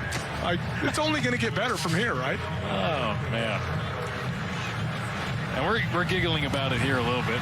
It's got to sting big time for Colorado State. A lot of the action tonight has come at their expense. Touchback in the end zone here. Sunday, a huge Fox NFL doubleheader starts with Tom Brady and the Bucs taking on the Panthers. Then America's Game of the Week, Russell Wilson and the Seahawks battle Jared Goff and the Rams, or other regional action. Check the local listings for the game in your area. How about the year Russell Wilson's having? We'll slip up last week in Buffalo, but could this be the year we finally see him win the MVP trophy? How about DK Metcalf? I mean, talk about a guy who's established himself, having a year. My Rams, yes, 5-3 competitive NFC West. That's a It's not a must-win game, but boy, you want to start getting some division wins. False start, number 85, offense. 5-yard penalty, first down. Did I just hear you say my Rams? Yeah. You a Rams fan? Yeah, why not? Does that go back to L.A. Rams or more of a St. Louis? I moved here and I joined the band. Oh, I like it. Sorry. I like it. Could be my Chargers on any other given Sunday. I got friends who work for both teams. So I like it. Laker fan too? Yeah, well, you'll take it. Sure. Let's not start talking about my Kings. I think you might be a Kings fan, though. I'm just going to take a guess at that. A little bit. No Ducks? We're not talking about them. They don't exist. All right, Centejo taken down here. Second down upcoming for Colorado State.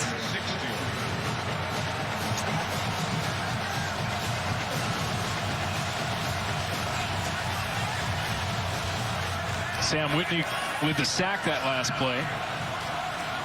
And we've talked about how much he's meant to linebacking core for Boise State. And it'll be another tackle for loss in the backfield. This time, Scott Matlock. Boy, what a story he is. Coming out of foster homes, lost both of his parents growing up. His father passed due to cancer, his mom and a heart condition.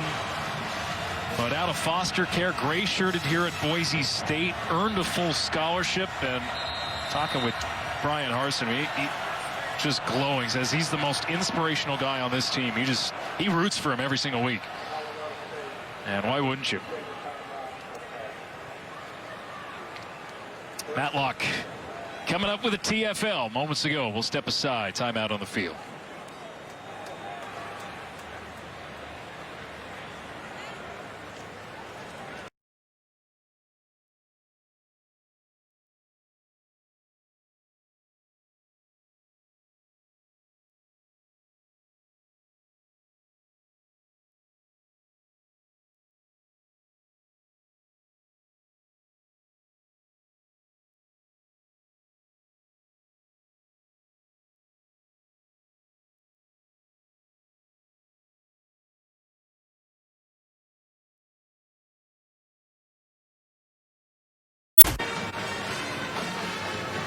Well, it's 10 straight conference wins for the Boise State Broncos. Hoping to make it 11 today.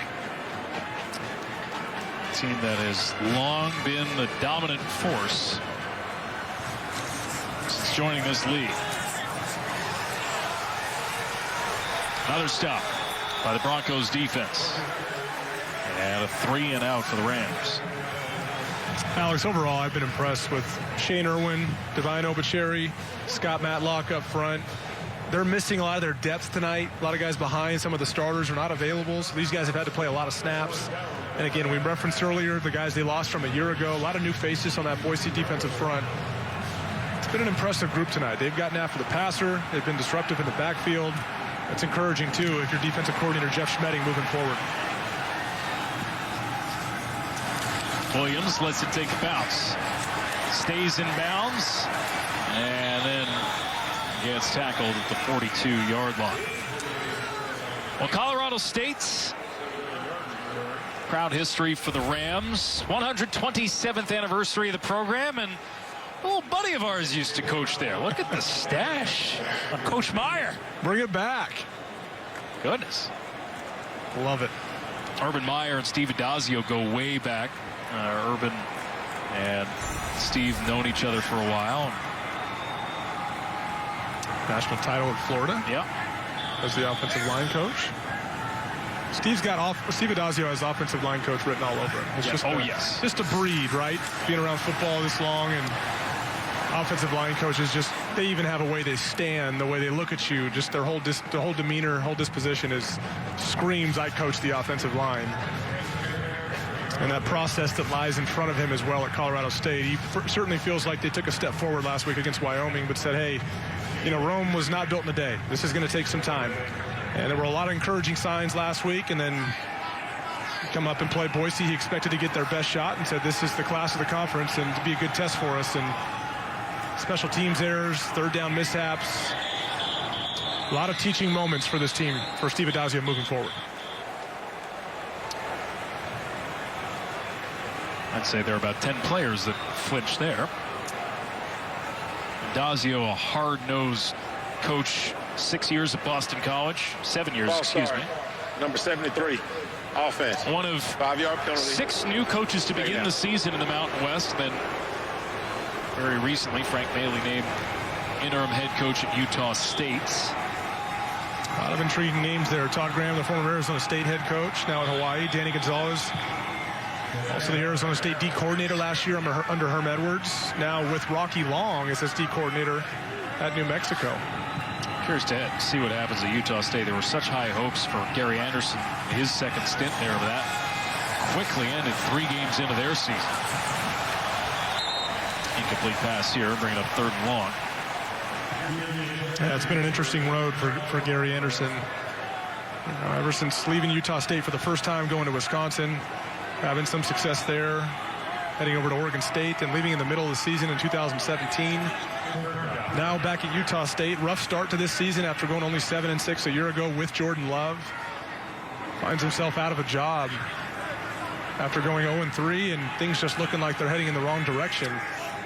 Under Frank Maile, that team this weekend will see Fresno State. Interesting to see if they can bounce back. Game you'll see on FS2. This route was almost jumped there, as the completion to C.T. Thomas will net him a first down. C.T. Thomas did a nice job tonight. Obviously, Khalil Shakir is a featured weapon in this offense, and right there just got a good feel for zone. Hank Bachmeier not throwing him into that outside defender. Does a nice job slowing him down in that window. Didn't give him the yardage, so bring up 4th and 1. Offense stays on the field as the quarter reaches the final couple minutes here.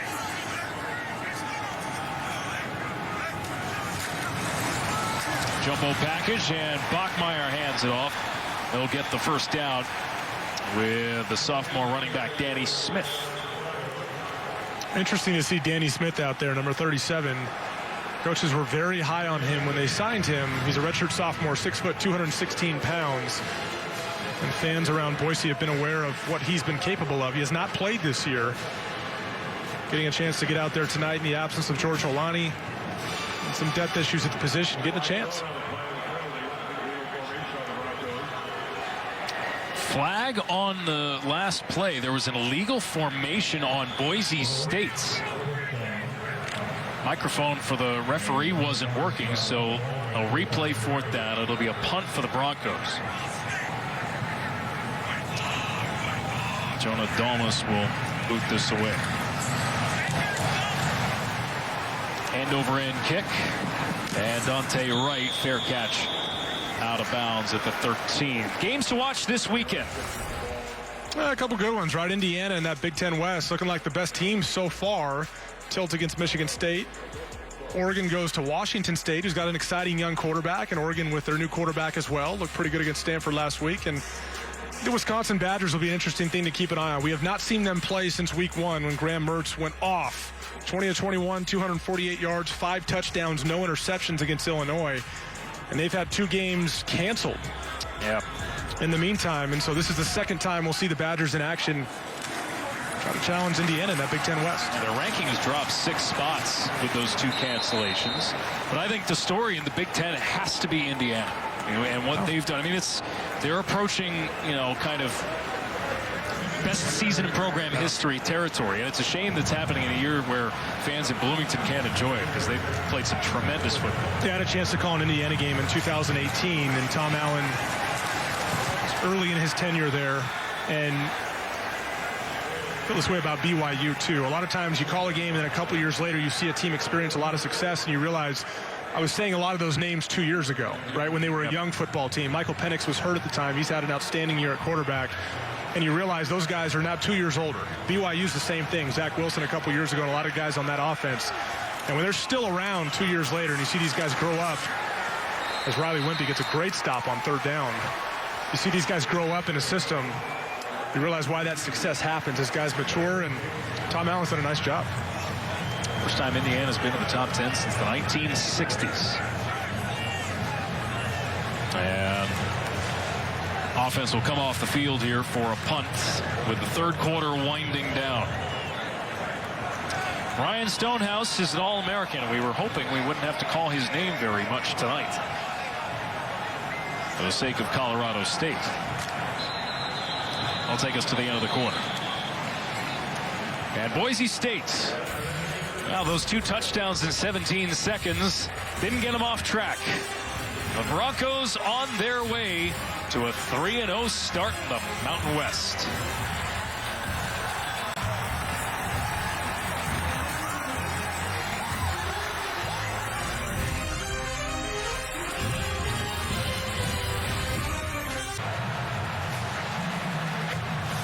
Find Avery Williams. I'm looking for him. Where's Waldo? He's back receiving. I had to look downfield. He is receiving. Gotta find him. A low snap here. Got it off. Yeah, one of the nation's leading punters, and this will roll to the 45.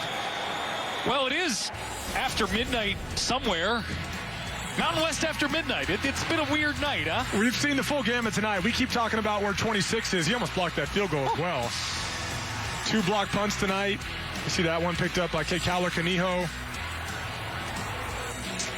Van Buren with the attempt on a touchdown for the Statue of Liberty play. Another block punt. And then the big man scores a touchdown too. Nick Crabtree on the outside after the Khalil Shakir fumble. What a night. We've seen it all. I haven't seen an Avery Williams kick return for a touchdown yet. That'd be the only thing that we're kind of missing in terms of storylines here. But yeah, the first quarter, that was just wild.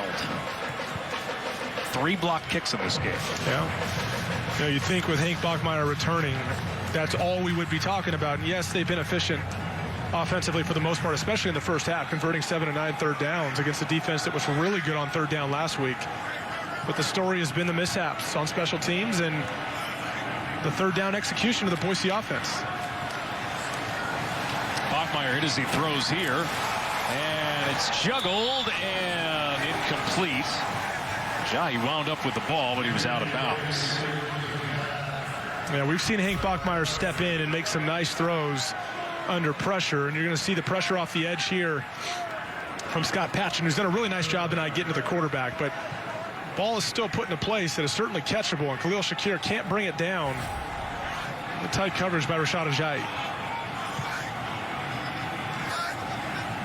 I wonder if Boise would want to get Cade Finnegan in here just to get him a few more reps after last week.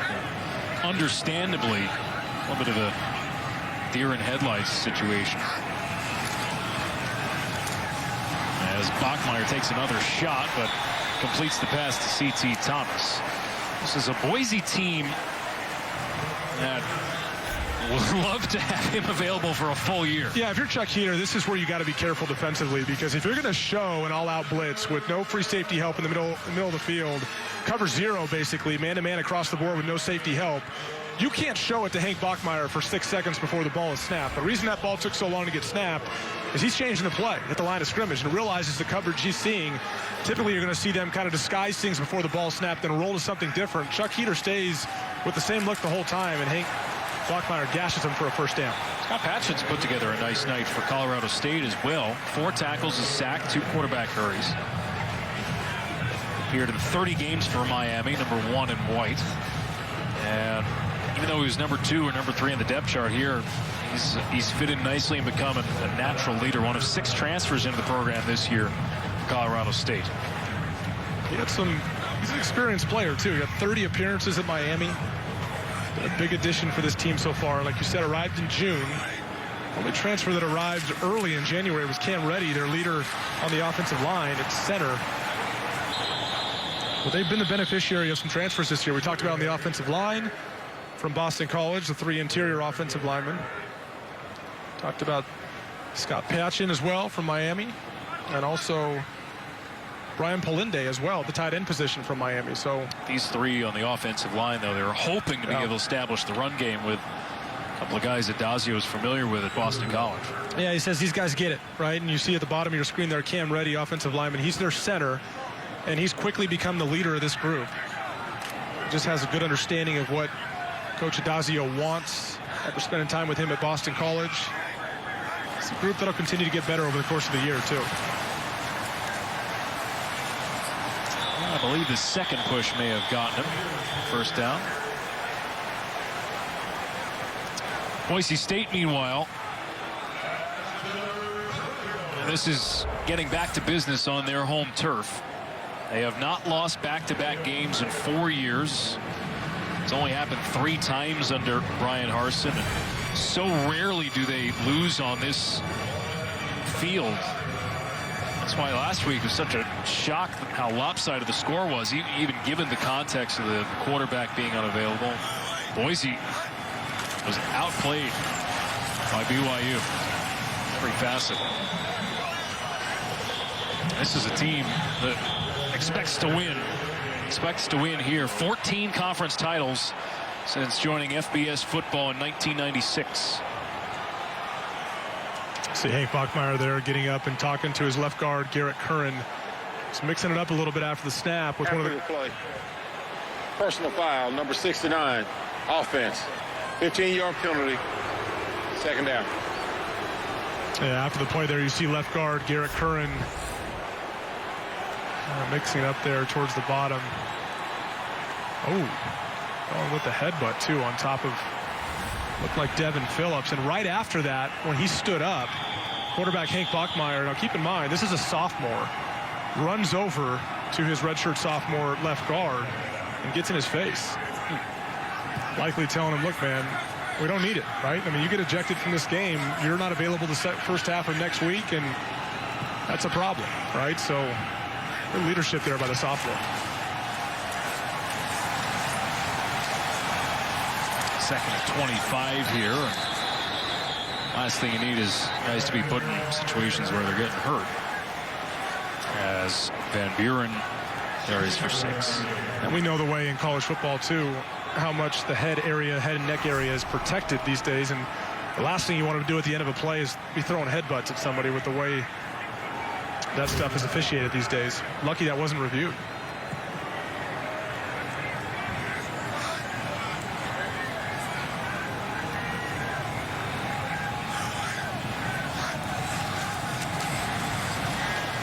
Bachmeier under duress again. He's been hit a bunch of times tonight. Well, look, Colorado State, that time, Manny Jones coming off the edge. They'll move him around quite a bit on the defensive line. They bring him on a twist there. It's not recognized by the left tackle. You got to be careful here if you're Boise State, because that's the quarterback where you've had issues when he's not available. And we know Jack Sears is not available tonight either. And at some point, up 52-21, you got to think about getting him out of the football game. Because Colorado State's going to continue to bring pressure, and if they keep getting to him, probably not worth having him on the football field. Sacked 3 times. He's been hit 8 times in this game.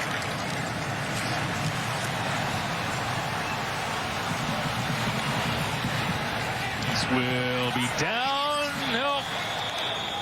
Couldn't get it. Thought they were going to be able to get it at the 1-yard line, but alas, it is a touchback. Primarily FCS schools have tried to imitate it, but I don't think anyone's really duplicated the success they've had here, as Colorado State has a big play with their big tight end, Trey McBride, into Boise State territory. Any truth to the rumor of it looking like a body of water for birds to fly down and fly into the turf? I don't know. Is that just the urban legend? This is a little too blue for that. I think I've been told that's not true, but that's a great story to tell, right? Hey, before practice starts, we're going to get the birds off the turf. It's a 42-yard play. Ineligible receiver downfield, number 85. Offense, he was covered up by the end. 5-yard penalty, first down.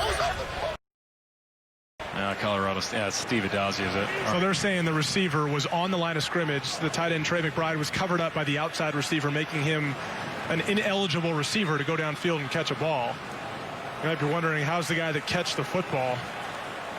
And Steve Adazio is not happy about it. And really, this is a communication thing. The outside receiver needs to indicate right here. So they're saying these guys are on the line of scrimmage, which makes him ineligible. I believe that's where Trey McBride is in the formation. Yes, exactly where he is. He comes late. and becomes an outlet for the quarterback. And that's something where the outside receiver needs to look at the official. There's a hand motion you give to an official, usually if you're off the line of scrimmage. That's a communication thing. The official will usually acknowledge, okay, I see you, you're off the line, we got it. Because right there from that angle, it did look like he was covering up the tight end, which makes the tight end an illegal downfield receiver. And he needs to stand and block, otherwise the penalty. A lot of stuff to clean up. Colorado State, top to bottom. It's interesting, too. You see every time receivers get on the line of scrimmage, they either point to the official right at him. You see up top right there? They point to the official right away saying, I'm on the ball. Or they take their hand and throw it kind of behind him to say, hey, I'm off the ball. Every receiver does it. It's a habit, right? And so there's really no excuse for an official to say, hey, you were on when you were supposed to be off, because anytime you're off, you always look at the official and he nods and says, okay, I see you. I got you. I see your hand motion. They know what it means too. So again, that's a communication thing. There's no excuse for that.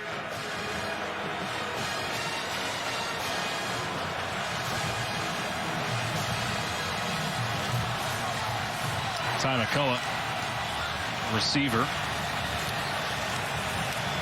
As Centejo steps up in the pocket, and his pass is incomplete, intended for Brian Polinde, a transfer from Miami.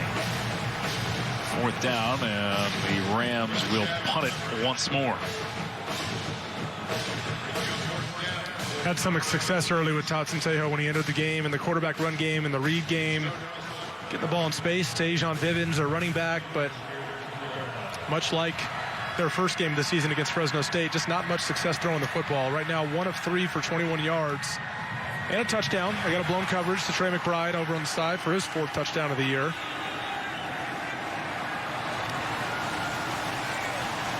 Williams cut down to the 38 here. Stonehouse got that punting average back up with that kick. 47-yard punt conference play. They'll only play 7 league games. Everybody else will be on 8. Colorado State at 1-1. And as we suspected, Cade Finnegan will come into the game here for Boise State. San Jose State, once again, we mentioned it earlier, unbeaten for the first time, and 3-0 for the first time in 38 years. Yeah, I love it for that program. They have Hawaii this weekend. They have a pretty good offense. Yeah, I love that too. When you think about 38 years being 3-0, oftentimes they'll start their season with some pretty tough non-con games, right?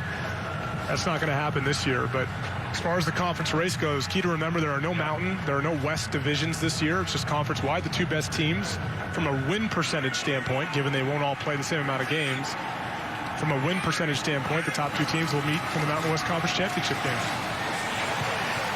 Some running room here for Danny Smith once again. So I mentioned it earlier, Boise will not play Nevada. Right. But they will host San Jose State November 28th. That's just 2 weeks from now.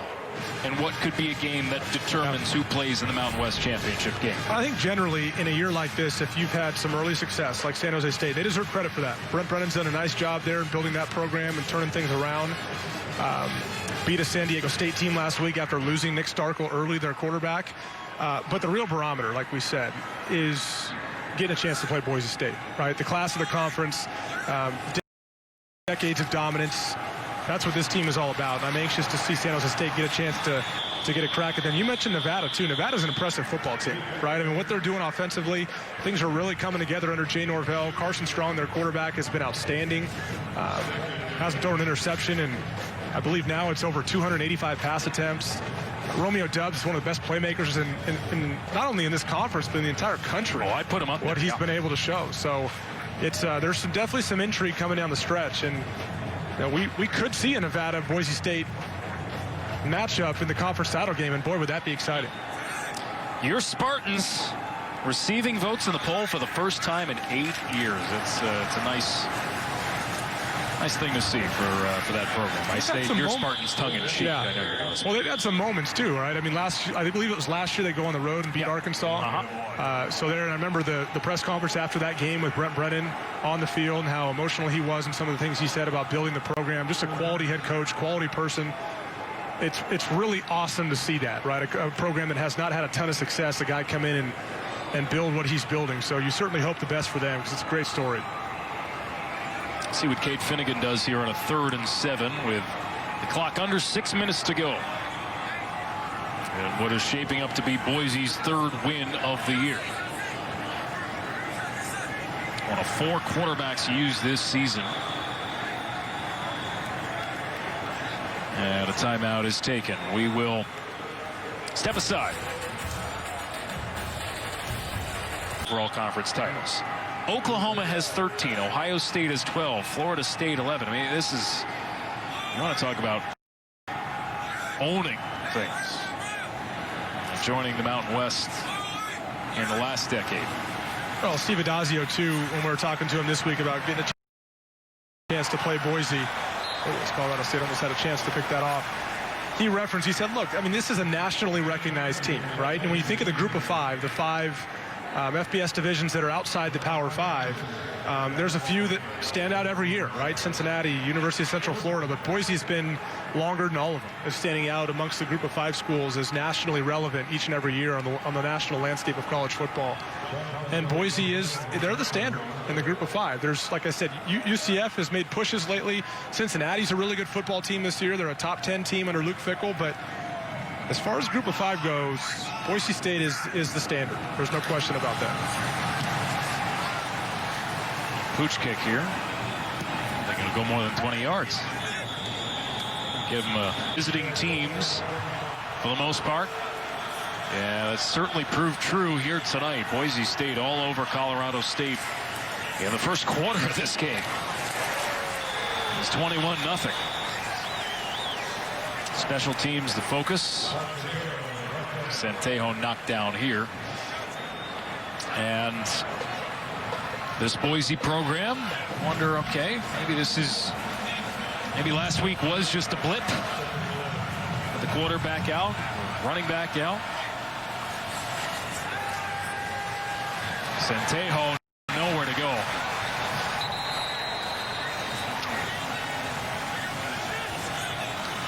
Callejo still in the game. Yeah, Alex, as far as where Boise goes from here, as we see them get some pressure here on Centejo once again in the middle of the defense, you've mentioned it a couple times. I think it's well put. It's important to contextualize that loss last week against BYU. And Brian Harson's not going to make excuses, right? But we know in 2020 how many challenges come about and how many challenges present themselves. And I think one thing that's key to point out, too, is you got a team in their 3rd game against BYU, and Boise playing against a team that was in their 8th game. Yeah. Right? They're a lot further along as far as what that team is, and not to mention just how talented they are as well, with Zach Wilson as their quarterback. And that's a group that's grown up together, right? So they were already behind them in a number of different ways just from an experience standpoint this year. Then you lose some key players, quarterback position, running back position, on defense.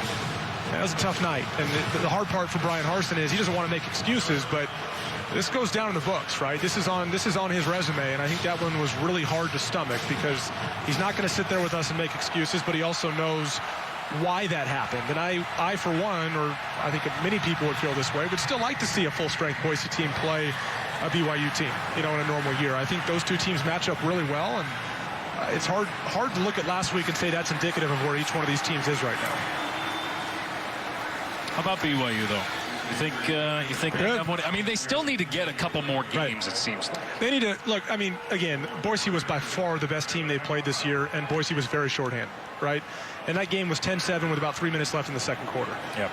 It's still difficult. As good as I think Zach Wilson is, and as good as I think some of those skill players are offensively, it's difficult to draw any strong conclusions from that game because now BYU starts to move forward, and still there's question marks about who they played, right? And so the topic is going to gravitate towards eventually whether or not they could be one of those 4 teams in the college football playoff, right? If Alabama's there, if Clemson's there, if Ohio State is there, could they make a case for number 4? And at this point, it's hard enough when you're not a Power 5 team.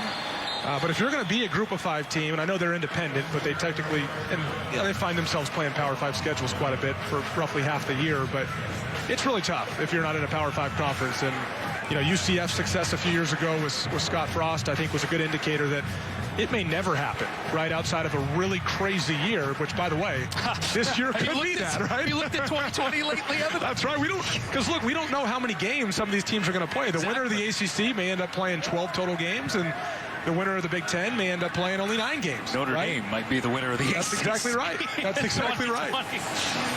If there's a year for a window for BYU because of cancellations, and it's this year. We just don't know. And look at all the cancellations that we have this weekend, right? These are top 10 teams that are these. These are the games for the top 10. Yeah, but you have 3 cancellations of top 10 teams. Alabama, Ohio State canceled at Maryland. Yep. I think now we're at 48 or 49 postponements or cancellations on the season. Well, 2 things. 1, COVID is just going crazy around the country. 2, all the conferences are back. So all the numbers from the beginning of the year where some games are getting pushed back. There are bound to be more cancellations now.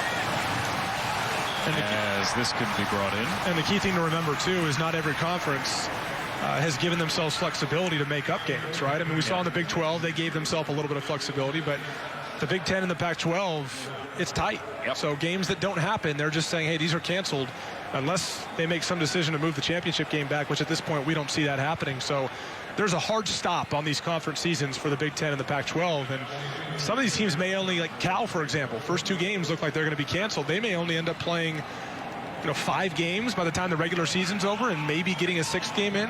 It's just really difficult to evaluate them. So in a crazy year, you never know if you're BYU. Just stay at it.